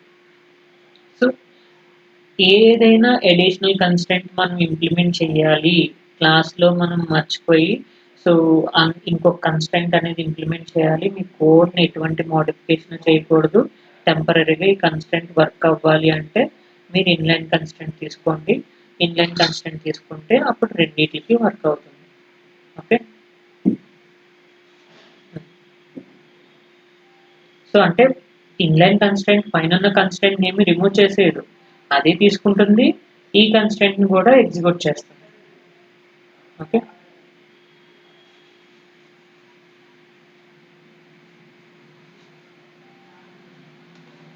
సో ఇక్కడ ఏం చెప్తున్నారు చూడండి. మీరు ఇక్కడ ఒక ఇన్సైడ్ అనే కన్స్ట్రెంట్ తీసుకున్నారు. ఇన్సైడ్ రేంజ్ వచ్చేసరికి 100 0 to 1000 అనే వాల్యూ వచ్చింది. ఇది ఏం జరుగుతుంది, డిఫరెంట్ డిఫరెంట్ వాల్యూస్ని ప్రొడిక్ట్ చేస్తూ ఉంటుంది, అంతే కదా. అలా కాకుండా ఇక్కడ ఏదో ఒక వాల్యూ ప్రొడ్యూస్ అవుతూ ఉంటుంది 0 నుంచి 1000 లోపల. ఆ కేసులో నాకు 500 దగ్గర వర్క్ అవ్వాలి. ఆ 500 వచ్చిందా లేదా అని నాకు తెలియదు, కానీ నేను టెస్ట్ చేయాలి అని అనుకుంటున్నాను. అలాంటప్పుడు మళ్ళీ కొత్త క్లాస్ ఏమీ రాయకుండా, కొత్త కన్స్టెంట్ ఏమీ రాయకుండా, సో కొత్త టెస్ట్ కేస్ ఏమీ క్రియేట్ చేయకుండా ఉన్న దాంట్లోనే packet dot randomize with okay address equal to 500. So ఆ పర్టికులర్ 500 దగ్గర నేను క్యాలిక్యులేట్ చేస్తాను. Okay, so this is the basic inline constant. ఏం చెప్తున్నారు బేసిక్ ఇన్లైన్ కన్స్టెంట్లో? So class rand int address. So randomization చేసాడు, జస్ట్ కన్స్టెంట్ ఏమీ అప్లై చేయలేదు. అప్లై చేయకుండా ఇక్కడ అడ్రస్ ఈక్వల్ టు 100 అని చెప్పేసి తీసుకున్నాడు. కావాలి అంటే మీరు ఇక్కడ కూడా కన్స్టెంట్ అప్లై చేసుకోవచ్చు. Constraint sum c1 and then address greater than 100 greater than 100 అని చెప్పేసి తీసుకున్నాడు. సో గ్రేటర్ దాన్ 100 లేదంటే గ్రేటర్ దాన్ 50. ఓకే, అప్పుడు 100 కూడా వచ్చేస్తుంది. ఓకే, 100 వచ్చేసినా మీరు ఒక పర్టికులర్ 100 దగ్గర మీరు క్యాలిక్యులేట్ చేయాలని అనుకుంటున్నారు. ఎప్పుడు కాన్ఫ్లిక్ట్ వస్తుంది, మీరు అడ్రస్ అనేది లెస్ దాన్ 50 తీసుకున్నారు, ఇక్కడేమో అడ్రస్ ఈక్వల్ టు 100 దగ్గర ఎగ్జిక్యూట్ చేయాలనుకుంటున్నారు. పైన ఉన్న కన్స్టెంట్ కింద ఉన్న కన్స్టెంట్ అలైన్ అవుతుంది కాబట్టి ఇక్కడ ఈ కన్స్టెంట్లోనేమో 0 నుంచి 50 లోపులోనే వాల్యూస్ ప్రొడ్యూస్ అవుతుంది. ఇక్కడున్న కన్స్టెంట్లు ఏం చేస్తున్నారు, 100కి టెస్ట్ చేయాలనుకుంటున్నారు. అలాంటప్పుడు కాన్ఫ్లిక్ట్ వస్తుంది. ఓకే, సో కాన్ఫ్లిక్ట్ వచ్చినప్పుడు ర్యాండమైజేషన్ ఫెయిల్యూర్ అయిపోతుంది, అవుట్పుట్ అంతా 0 వస్తుంది. ఓకే, సో ఇక్కడ ఏం చెప్తున్నాడు, ఇంపార్టెంట్ రూల్ ఏంటి, ఇన్లైన్ కన్స్టెంట్ అనేది do not replace class constraint. క్లాస్లో రాసిన కన్స్టెంట్ని రీప్లేస్ చేయదు, కానీ దాంతో పాటు వర్క్ అవుతుంది. Okay, class constraint plus inline constraint equal to final constraint set, అంటే రెండు కంబైన్డ్గా అవుట్పుట్ని ప్రొడ్యూస్ చేస్తుంది. క్లియరా? సో అదే చెప్తున్నా, ఇన్లైన్ కన్స్టెంట్ అందుకనే కాన్ఫ్లిక్ట్ రాకుండా ఇచ్చుకోవాలి. సో మీరేమో ఇక్కడ లెస్ దాన్ 50 ఇచ్చి ఇక్కడేమో గ్రేటర్ దాన్ 50 క్యాలిక్యులేట్ చేశారనుకోండి, అప్పుడు ఏమవుతుంది, కాన్ఫ్లిక్ట్ వస్తుంది. అదే అదే ఇక్కడ లెస్ దాన్ 50 తీసుకున్నారు, ఇక్కడ లెస్ దాన్ 25 తీసుకోండి, సో దెన్ 50 కన్నా తక్కువలోనే రాశారు. లేదు అడ్రస్ అనేది గ్రేటర్ దాన్ 0 తీసుకున్నారు, అండ్ దెన్ ఇక్కడ అడ్రస్ వచ్చేసరికి సమ్ 1000 దగ్గర 100 దగ్గర క్యాలిక్యులేట్ చేసుకోవాలి, లేదంటే 1000 దగ్గర క్యాలిక్యులేట్ చేసుకోవాలని అనుకుంటున్నారు, అది టెంపరీగా చెక్ చేయాలనుకుంటున్నారు. అలాంటి కేసెస్లో మీరు ఇన్లైన్ కన్స్టెంట్ వాడుకోండి. అర్థమైనా? So class constant with inline constant అంటే previously basic constant, so just ఏమీ రాయలేదు, ఇన్లైన్ కన్స్టెంట్ మాత్రం రాశాను. ఇప్పుడు నేను క్లాస్ కన్స్టెంట్ రాశాను, చూసారా, వాల్యూ గ్రేటర్ దాన్ 100 అని చెప్పేసి ఇచ్చాను, and then value less than 150. అంటే ఇప్పుడు నా వాల్యూ రేంజ్ ఎంతలో ఉంటుంది అంటే 100 నుంచి 150 లోపులోనే ఉంటుంది కదా. అది ఇన్లైన్ కన్స్ట్రెంట్ చేసే వర్క్. అదే మీరు ఇక్కడ గ్రేటర్ దాన్ 100 ఇచ్చి ఇక్కడేమో గ్రేటర్ దాన్ ఇక్కడేమో లెస్ దాన్ 50 అని ఇచ్చారనుకోండి, అప్పుడే అప్పుడేమవుతుంది, కాన్ఫ్లిక్ట్ అవుతుంది. ఎందుకంటే ఇక్కడ లెస్ దాన్ 50 ఇచ్చి ఇక్కడేమో గ్రేటర్ దాన్ 100 ఇస్తే ఏ వాల్యూని కన్సిడర్ చేసుకోవాలి నేను? హ్మ్. ఇప్పుడు నేను 2 లింకులు పెట్టాను. సో, ఒకటి ఎల్ఎంఎస్ లింక్ పెట్టాను. ఇంకోటేమో గూగుల్ లింక్ పెట్టాను. సో, ఇప్పుడు 2 వర్క్ అయితుంటే ఏ లింక్‌లో మీరు జాయిన్ అవ్వాలి? సో, కాన్ఫ్లిక్ట్ వస్తుంది. ఎలాగైతే జాయిన్ అవ్వరు. సో, అదే మీకు యాక్సెస్ లేదు. ఇప్పుడు హైదరాబాద్ వాళ్ళకి యాక్సెస్ లేదు. సో, దానివల్ల మళ్ళీ గూగుల్ మీట్ పెట్టాం. సో, కాన్ఫ్లిక్ట్ లేకుండా అంటే దానికి సాఫ్ట్ అనే కీవర్డ్‌ని అసైన్ చేసేసామనుకోండి. అప్పుడు దెన్ కాన్ఫ్లిక్ట్ లేకుండా ప్రోగ్రామ్ అనేది ఎగ్జిక్యూట్ అవుతుంది. సేమ్ ఇది కూడా అంతే. సేమ్ సిమిలర్లీ మల్టిపుల్ వేరియబుల్స్ అంటే మల్టిపుల్ ప్రాపర్టీస్ని మీరు కన్సిడర్ చేసుకుంటే packet address data and then packet dot randomize with address equal to 100 and data inside 10 to 20. Address అనేది 100 అయినప్పుడు ఖచ్చితంగా నా డేటా 10 to 20లో ఉండాలి. అది constraint meaning. So multiple address multiple variables consider చేసుకున్నప్పుడు మీరు జాగ్రత్తగా ఏ వాల్యూ ఏ రేంజ్లో ఉండాలి అనేది డిఫైన్ చేస్తుంది. సేమ్ అలాగే ఇన్సైడ్ ఆపరేటర్ కూడా యూజ్ చేసుకోవచ్చు కదా. మీరు ఒక అడ్రస్ తీసుకున్నారు, అడ్రస్ అనేది 100 నుంచి 200 మధ్యలో ఉండాలి. ఓకే, ఇన్సైడ్ ఆపరేటర్ అనేది తీసుకుని ఆ వాల్యూ ప్లేస్లో మీరు రేంజ్ అనేది మెన్షన్ చేసుకుంటారు. Inline constraint with erase. Erase తీసుకుంటే ఇప్పుడు ఫిక్స్డ్ సైజ్ ఎరే 5 తీసుకున్నా అండ్ దెన్ ఇన్లైన్ వచ్చేసరికి ఎరే అనేది ఏ రేంజ్లో ఉండాలంట డేటా అనేది ఇన్సైడ్ 1 to 10. లేదు మీరు ఏ కన్స్ట్రెంట్ అయినా తీసుకోండి, డిస్ట్రిబ్యూషన్ కన్స్ట్రెంట్ తీసుకోండి and then implication operator constraint తీసుకోండి, ఇన్సైడ్ రేంజ్ తీసుకోండి. లేదు అంటే ఇంకేమున్నాయి కన్స్ట్రెంట్స్, ఫంక్షన్స్ని అప్లై చేసుకోండి, లేదంటే కాన్స్టెంట్ కన్స్ట్రెంట్స్ని తీసుకోండి, ఏవైనా ఇంప్లిమెంట్ చేసుకోవచ్చు. Okay, unique constraint. ఇన్లైన్ కన్స్ట్రెంట్లో యూనిక్ డేటా రావాలి. ఓకే, మీరు ఇక్కడ ఏం చేస్తున్నారు, నాకు డేటా అనేది యూనిక్ వాల్యూ ప్రొడ్యూస్ అవ్వాలి. So data of unique same previous ఎగ్జాంపులే, కానీ యూనిక్ డేటా కన్సిడర్ చేసుకుంటున్నారు ఎరే డేటాలో. లేదు ఇదే inline constant with for each constant తీసుకున్నారు. ఇప్పుడు ఇంక్రీజింగ్ ఆర్డర్ డిక్రీజింగ్ ఆర్డర్ చేసాం కదా, ఇది ఇంక్రీజింగ్ ఆర్డర్. డిక్రీజింగ్ ఆర్డర్ చూడాలంటే data of I less than data of I minus 1. Okay, ఇది less than condition. So decrement condition. Ascending order descending order, erase of group of erase తీసుకున్నారు, ఆ ఎరేస్ని ascending ఆర్డర్లో define చేస్తున్నారు and then descending ఆర్డర్లో define చేస్తున్నారు. Clear.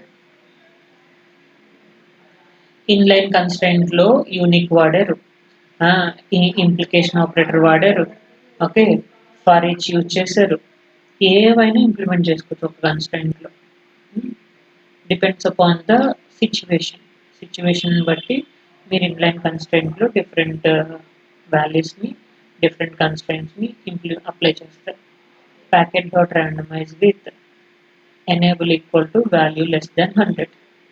Okay, so enable 1 అయితే మీ value అనేది less than 100 అనేది ప్రొడ్యూస్ అవ్వాలి.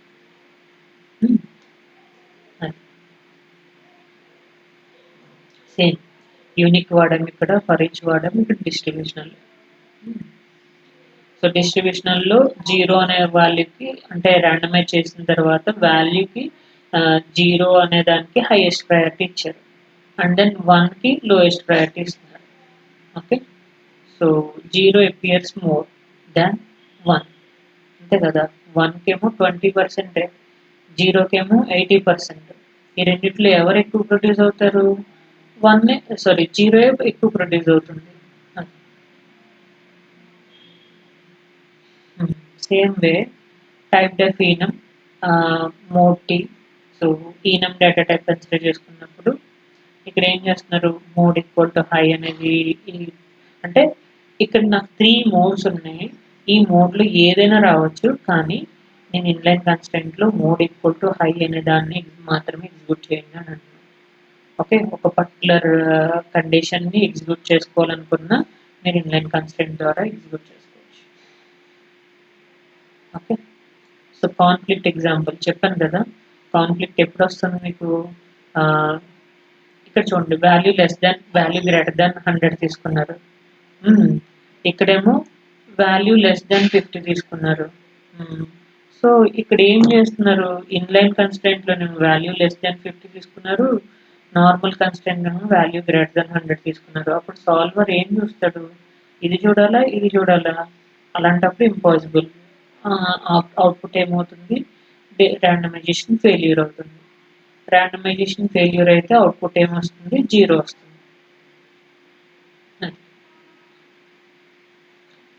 సాఫ్ట్ కీవర్డ్ యూజ్ చేసుకుంటే అంతే సో సాఫ్ట్ కీవర్డ్ యూజ్ చేసుకుంటే ఏదో ఒక కన్స్ట్రెంట్ లేదు అంటే కనుక దీంతో పాటు మీరు క్లాస్లో ఉన్న కన్స్ట్రెంట్స్తో పాటు టెస్ట్ బెంచ్లో ఉన్న కన్స్ట్రెంట్ని అలైన్ చేసుకోవాలి ఓకే అలా అలైన్ చేసుకుంటే సేమ్ వాల్యూ అనేది రాకుండా డిఫరెంట్ వాల్యూస్ని ప్రొడ్యూస్ చేస్తూ ఉంటుంది ఓకే సేమ్ అలాగే inline constant with dynamic array okay dynamic array consider చేసుకుంటే data of dynamic array constant size data dot size equal to 5 okay so then size value ఏమవుతుంది మీకు ఏదైతే వాల్యూ తీసుకున్నారో ఆ వాల్యూని మీరు మెన్షన్ చేసుకున్నారు ఇప్పుడు సైజ్ వాల్యూ తీసుకున్నారు and then some other size మళ్ళీ కన్సిడర్ చేసుకుంటే అప్పుడు కాన్ఫ్లిక్ట్ వచ్చే chance okay so dynamic array మీకు అన్యూజ్డ్ అంటే మెమరీ సైజ్ అనేది ఐడెంటిఫై కానప్పుడు అన్నోన్ మెమరీ సైజ్ ఉన్నప్పుడు స్మాల్ మెమరీస్కి అప్లికబుల్ చేసుకుంటారు సో ఇక్కడ ర్యాండమైజేషన్ విత్ ఏం చేస్తున్నారు డేటా ఇన్సైడ్ 10 to 20 అంటే 10 to 20 లోపల సైజ్ 5 ఇచ్చారు కదా ఏదో ఒక 5 వాల్యూస్ ప్రొడ్యూస్ అవుతుంది డిపెండ్స్ అపాన్ ద సైజ్ మీ ఎరే యొక్క వాల్యూస్ అనేవి ప్రొడ్యూస్ అవుతాయి ఇప్పుడు 11 15 19 13 12 ఇలా ఏవైనా వాల్యూస్ ప్రొడ్యూస్ అవ్వచ్చు 10 to 20 లోపల సేమ్ అలాగే ఏఎక్స్ఐ వెరిఫికేషన్ అడ్రస్ని డిఫైన్ చేస్తుంది అడ్రస్ ఇన్సైడ్ 0 to 4095 4095 రేంజ్లోనే అడ్రస్ అనేది ఉండాలి and then address equal to ఇక్కడ ఏం చేశాడు 4095 రేంజ్లో 1000 అనేది ఎగ్జిక్యూట్ అవుతుందా లేదా అనేది చెక్ చేశాడు సో 1000కి ఈక్వల్ చేసుకుంటాం సమ్ ఎర్రర్ ఇంజెక్షన్ కూడా మీరు చేయొచ్చు ఎర్రర్ ఇంజెక్షన్ ఏం చేయొచ్చు అంటే జనరల్గా లెంత్ ఇన్సైడ్ 1 to 16 తీసుకున్నారు కానీ మీరు లెంత్ గ్రేటర్ దాన్ 100 అనేది చెక్ చేస్తున్నారు అలాంటప్పుడు మీకు ప్రోటోకాల్ వైలేట్ అవుతుందా లేదా అనేది చెక్ చేయడం కోసం మీరు ఇన్లైన్ కన్స్టెంట్ ద్వారా డిఫైన్ చేయొచ్చు okay so that is called yes error injection అంటే మనం మన అడ్రస్ అనేది 1 to 16 లోపులోనే అంటే లెంత్ అనేది 1 to 16 లోపులోనే వర్క్ అవుతుందా లేదా లేదంటే అంతకన్నా ఎక్కువ వాల్యూ ఇచ్చినప్పుడు కూడా వర్క్ అయిపోతుందా సో ఎక్కువ వాల్యూ ఇచ్చినప్పుడు వర్క్ అవ్వకూడదు కదా అలాంటప్పుడు మీకు ర్యాండమైజేషన్ ఎగ్జిక్యూట్ అవ్వకూడదు ఓకే సో అలాంటి కేసెస్ని చెక్ చేయడానికి కూడా మీరు ఇన్లైన్ కన్స్టెంట్ని యూజ్ చేయొచ్చు ఓకే క్లియర్ సో ఇది సేమ్ ఎగ్జాంపుల్ ఏఎక్స్ఐ సీక్వెన్స్ని ఎగ్జిక్యూట్ చేసుకుంటుంది ఏఎక్స్ఐ సీక్వెన్స్ ద్వారా డిఫరెంట్ కన్స్టెంట్స్ని ఇంప్లిమెంట్ చేస్తుంది okay so inline constraint so summary చదవండి ఇన్లైన్ కన్స్టెంట్ అనేది తెలుస్తుంది సో ప్రోగ్రామ్ ఎగ్జిక్యూషన్ చూద్దాం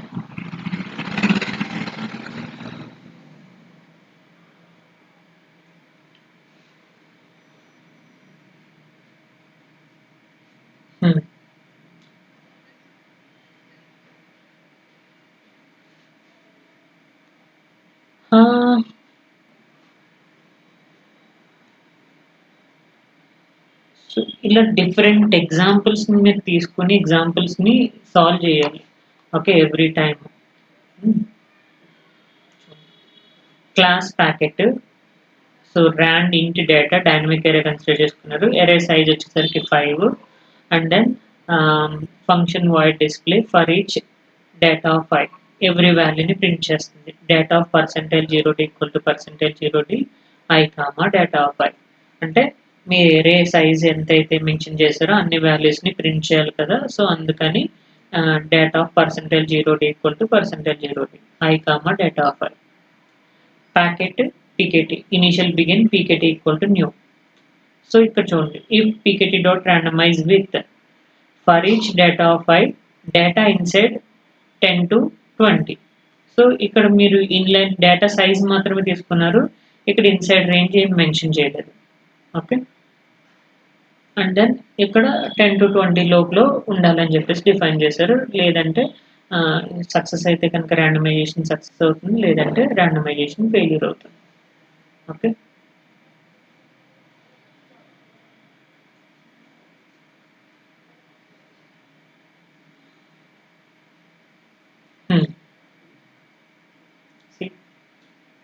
సో డేటా సైజ్ 5 ఇచ్చారు కాబట్టి మీకు 5 వాల్యూస్ ప్రొడ్యూస్ అయ్యాయి.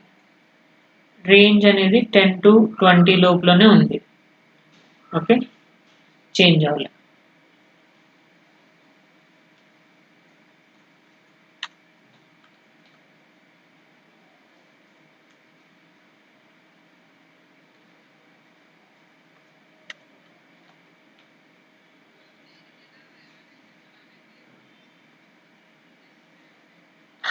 మీకు సపోజ్ ఏదైనా కన్స్ట్రైంట్ ఎగ్జిక్యూట్ అవుతుంది, సో ఆ వాల్యూ ఎక్సెస్ వాల్యూ వస్తుందా లేదా అని చెక్ చేయాలి.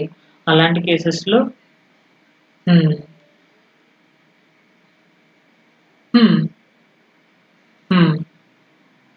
సో 10 to 20 మధ్యలో మీరు ఎగ్జిక్యూట్ చేసుకుంటున్నారు. అలా కాదు, ఇప్పుడు జనరల్గా మీ ప్రోటోకాల్లో అడ్రస్ అనేది ఒక రేంజ్ ఇచ్చారు. ఓకే, సో ఆ రేంజ్ ఇచ్చిన తర్వాత అంటే వాళ్ళు ఒక రేంజ్ అంటే 1 నుంచి 20 వరకునో లేదంటే 20 నుంచి 400 వరకునో ఏదో ఒకటి వాల్యూ రేంజ్ ఇచ్చుకుని ఉంటారు. నాకు 1000కి ఎగ్జిక్యూట్ అవుతుందా లేదా అని చెక్ చేయాలి.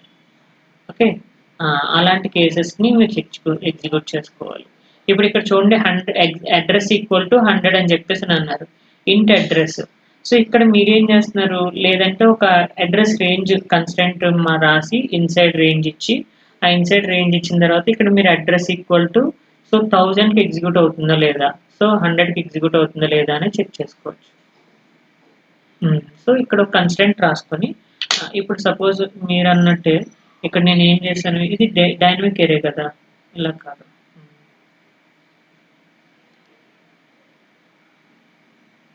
ఓకే, సో ఇక్కడ కన్స్టెంట్ రాద్దాం. కన్స్టెంట్ నేమ్ వచ్చేసరికి C1. Okay, so brackets close, flower brackets. ఇక్కడ అడ్రస్ ఇన్సైడ్, సో ఎంత ఇద్దాం రేంజ్, సో ఇక్కడ 100 ఇచ్చాం కదా.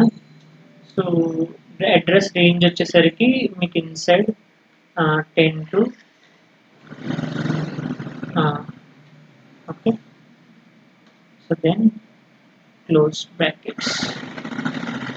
Okay, semicolon. సేవ్ చేసి ఎగ్జిక్యూట్ చేయండి.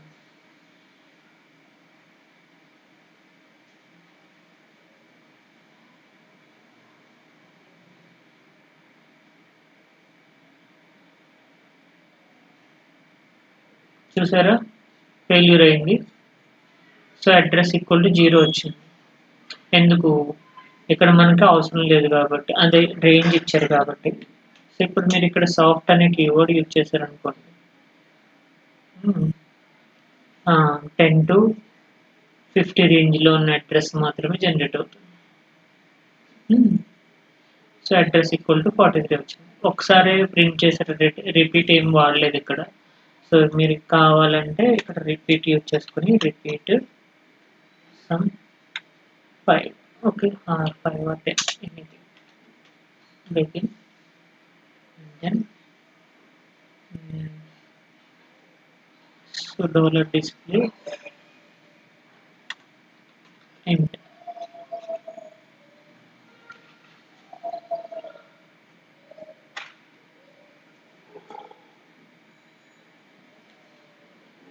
Okay, so randomization successful 5 times randomization successful అనేది ప్రొడ్యూస్ అవుతుంది. అదే మీరు ఇక్కడ సాఫ్ట్ కీవర్డ్ తీసేసి ప్రొడ్యూస్ చేసి ఎగ్జిక్యూట్ చేశారనుకోండి, సో అవుట్పుట్ అనేది 0 వస్తుంది.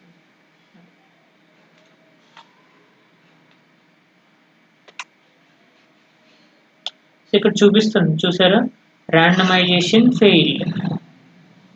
ఓకే, randomization ఫెయిల్ అయితే అవుట్పుట్ ఏమీ ప్రొడ్యూస్ అవ్వదు, 0నే వస్తుంది. Okay, clear. Same soft key constraint కూడా అంతే. సో మీరు సాఫ్ట్ కీవర్డ్ యూజ్ చేసి ఎగ్జిక్యూట్ చేయడం పెద్ద ప్రాబ్లం ఏం కాదు ఇప్పుడు.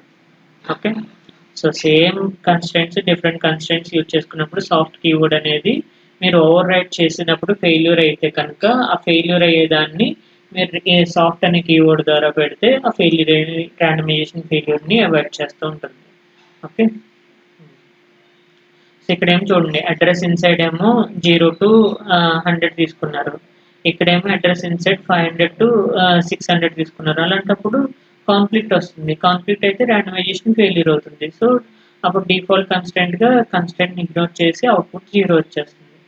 అలా కాకుండా హార్డ్ కన్స్టెంట్ కాకుండా సాఫ్ట్ కన్స్టెంట్ యూజ్ చేసుకుంటే దెన్ మీరు ఏదైతే రేంజ్ కావాలనుకున్నారో ఆ రేంజ్ ఉంచుకోండి. సో ఆ రేంజ్ అవసరం లేని దానికి సాఫ్ట్ అనేది కీవర్డ్ పెట్టేస్తే దాన్ని డిలీట్ చేసేస్తుంది. ఓకే, సో ఇది సింపుల్ సాఫ్ట్ కన్స్టెంట్. ఇక్కడ address int address constraint range soft address inside 0 to 100. Okay, so అంటే అడ్రస్ అనేది 0 to 100 రేంజ్లో ఉండదు, ఏదైనా రావచ్చు. మీరు సాఫ్ట్ యూజ్ చేశారు, కన్స్టెంట్ అప్లికబుల్ కాదు అంటే randomization అప్లికబుల్ అవుతుంది. సో randomization అప్లికబుల్ అయినప్పుడు ఏ వాల్యూ అయినా రావచ్చు మీకు. అంటే depends upon the range, integer తీసుకున్నారు కాబట్టి రేంజ్ తీసుకోండి. And again class packet rand int address range వచ్చేసరికి 0 to 100, randomize with 500 to 600. మీరు సాఫ్ట్ కీవర్డ్ ఏదైతే యూజ్ చేశారో అది ఎలిమినేట్ అయిపోతుంది, 500 to 600 రేంజ్లో ఉన్న డేటాని ప్రొడ్యూస్ అవుతుంది. Okay, soft constraint removed, so final constraint address inside 500 to 600 వాల్యూని ప్రొడ్యూస్ చేస్తుంది. Okay, so same example without soft, so constraint randomization failure అవుతుంది. ఓకే, సో randomization ఫెయిల్యూర్ అయితే అడ్రస్ వాల్యూ అనేది 0 వస్తుంది. Soft constraint as a default, so డిఫాల్ట్గా మీరు soft constraint తీసుకుంటే so address అనేది మీ రేంజ్ ఏదైనా జనరేట్ అవ్వచ్చు. ఓకే, సో ఇక్కడ అవుట్పుట్ randomization చేసినప్పుడు మీ రేంజ్ అనేది ఏదైనా చూడండి. ఇది అన్సైజ్డ్ అడ్రస్ కన్సిడర్ చేసుకున్నాడు, అన్సైజ్డ్ అడ్రస్ కన్సిడర్ చేసుకున్నప్పుడు ఏ అడ్రస్ అయినా తీసుకోవచ్చు. లేదు మీరు ఓవర్ రైట్ చేశారనుకోండి, సో 1000ని ఓవర్ రైట్ చేసి 2000 ఇచ్చారు, 2000 అడ్రస్ అనేది ప్రొడ్యూస్ అవుతుంది. ఓకే,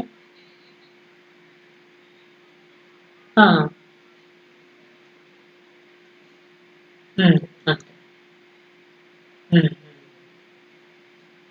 సో ఇది సాఫ్ట్ కన్స్టెంట్, అర్థమైందా? Multiple soft constraints, partial override, మీరు ఏ కన్స్టెంట్స్ అయినా తీసుకోండి, డిఫరెంట్ డిఫరెంట్ కన్స్టెంట్స్ అప్లికబుల్ చేసి ఇన్హెరిటెన్స్లో కూడా కన్స్టెంట్ ఓవర్ రైడింగ్ అనేది పాసిబుల్ అవుతుంది కదా.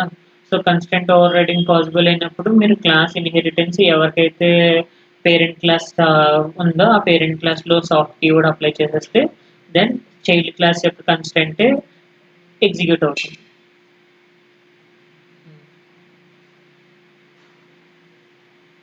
Clear? So same soft constraint with arrays, so ప్రతి కన్స్టెంట్కి మీరు అప్లికబుల్ చేసుకోవచ్చు. ఇలా ఏ కన్స్టెంట్కి అప్లై చేసుకున్నా మీకు వాల్యూస్ అనేవి డిఫరెంట్ వాల్యూస్ ప్రొడ్యూస్ అవుతూ ఉంటాయి.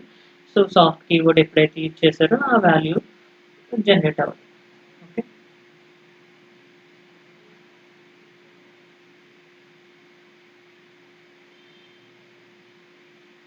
Clear?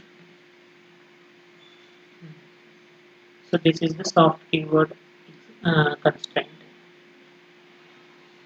Okay. So randomisation methods మీకు ర్యాండమైజేషన్ మెథడ్స్లో జనరల్గా ర్యాండమైజేషన్ నార్మల్ ర్యాండమైజేషన్ తీసుకుంటాం, అలాగే pre randomize post randomise. So before randomisation pre randomise అంటాం, ఆఫ్టర్ ర్యాండమైజేషన్ పోస్ట్ ర్యాండమైజేషన్ అంటాం. సో దీన్ని కాల్ బ్యాక్స్ అంటారు. సో ర్యాండమైజేషన్లో కాల్ బ్యాక్స్ అని చెప్పేసి అంటాం అనమాట.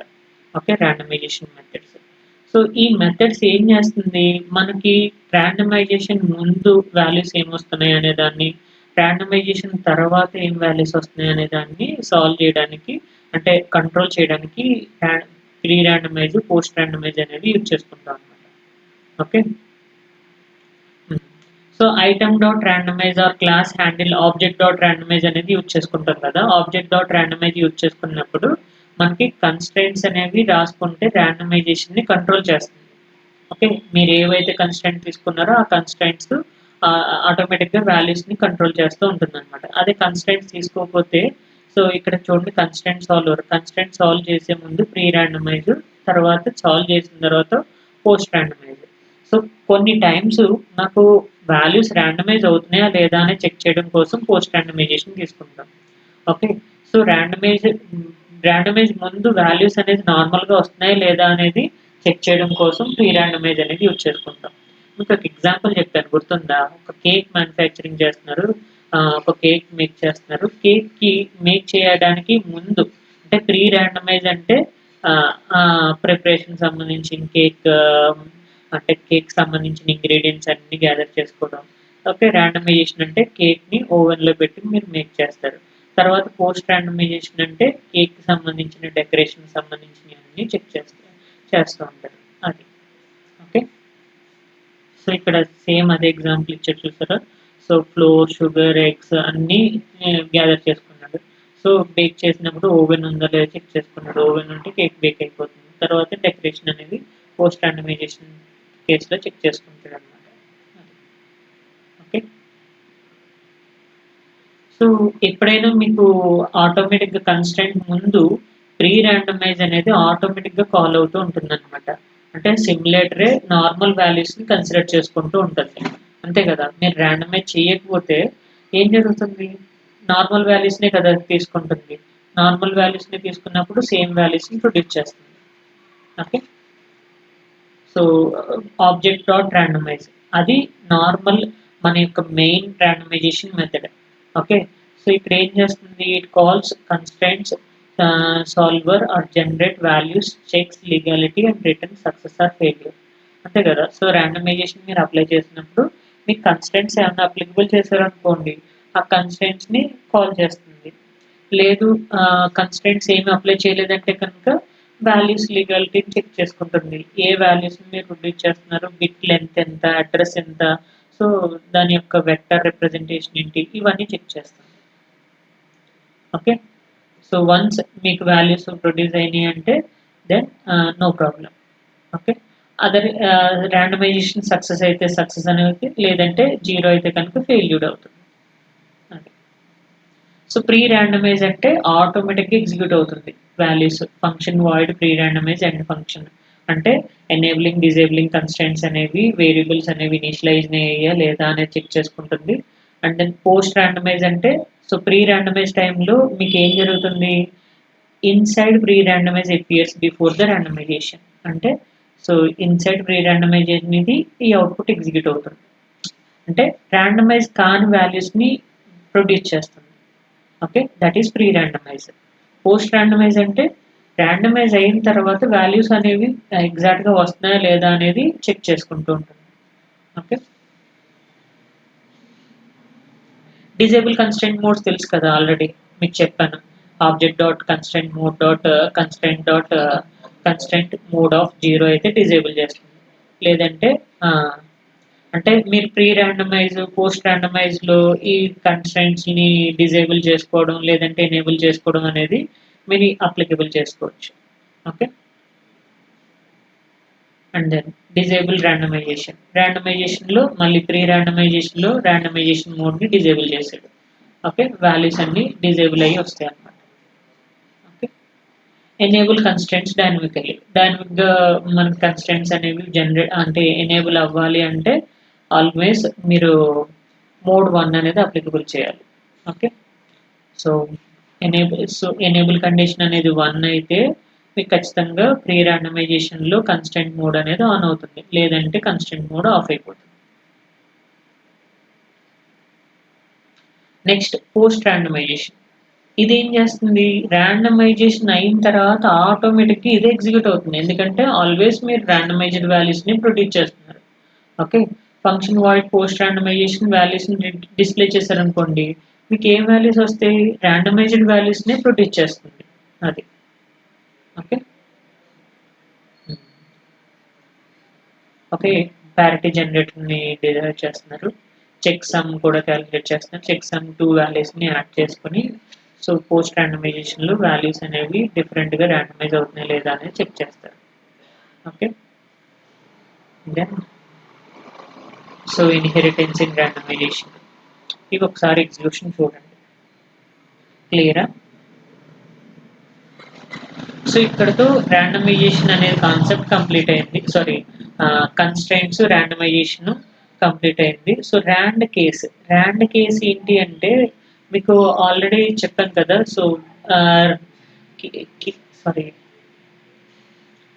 సో కేస్ స్టేట్మెంట్ చూసారు.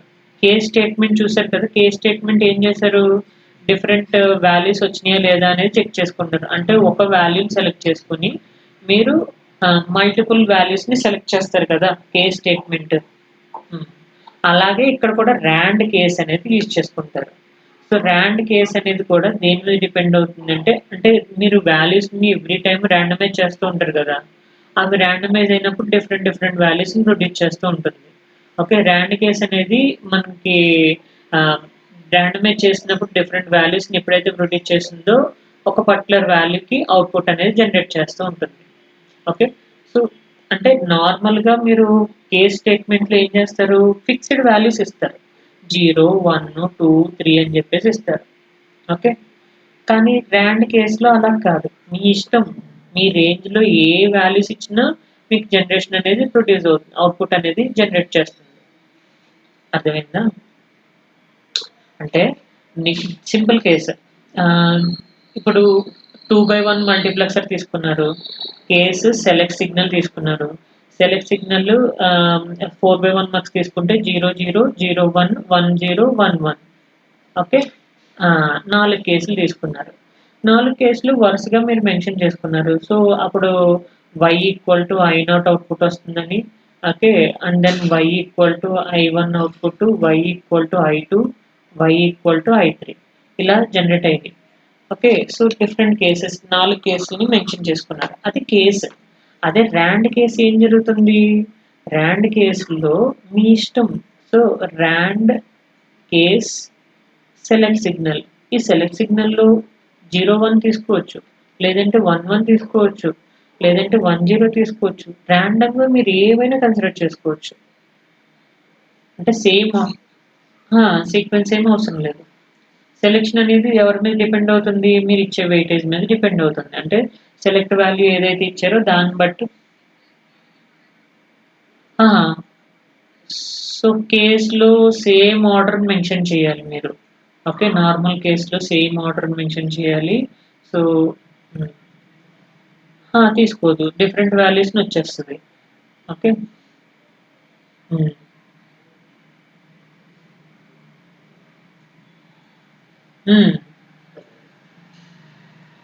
మీరు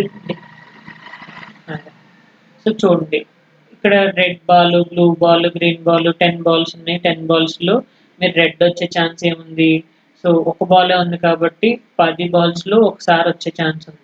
ఓకే. సో 10 బాల్స్లో బ్లూ వచ్చే ఛాన్స్ 3 ఉంది. అంటే ర్యాండమ్గా పిక్ చేస్తున్నారు. ర్యాండ్ కేస్ అనేది అప్లికబుల్ చేసినప్పుడు మీరు వెయిట్ అనేది ఏదైతే ఉందో ఆ వెయిట్ అప్లై చేస్తారు. సో ఆ వెయిట్ని బట్టి అంటే సో వెయిట్ ఏంటి, రెడ్ కలర్ వాళ్ళు 1, సో 3, 6 చూసారా, ర్యాండమ్గా వాల్యూస్ ఇచ్చారు. ర్యాండమ్గా వాల్యూస్ ఇచ్చి ఆ వాల్యూస్ని మీరు ప్రొడ్యూస్ చేసుకుంటున్నారు అవుట్పుట్లో. అలా కేసులో మనం రాయలేము. ఓకే. డిఫరెంట్ కేసెస్లో నార్మల్ కేసులో మీరు రాయలేరు. ఓకే.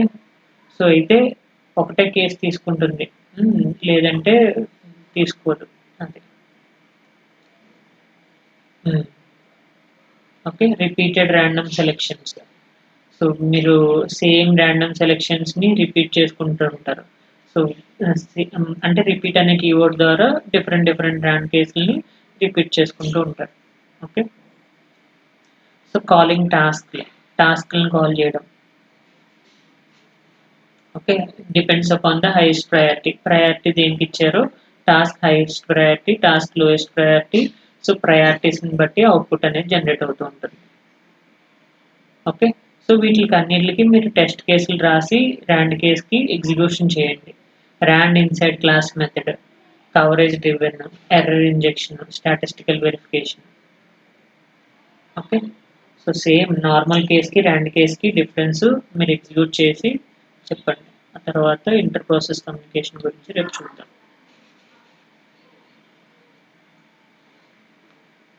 ఈవెంట్స్కి సంబంధించి ప్రాసెస్లు, ఒక ప్రాసెస్ ఎగ్జిక్యూట్ అయిన తర్వాత రెండో ప్రాసెస్ స్టాప్ అవ్వడం, లేదంటే సో దాన్ని కూడా ఎగ్జిక్యూట్ చేయాలనడం, ఇలా డిఫరెంట్ కేసెస్ ఉంటాయి. ఈవెంట్ ఇంటర్ ప్రాసెస్ కమ్యూనికేషన్స్లో ఫోర్క్ జాయిన్స్ వస్తాయి.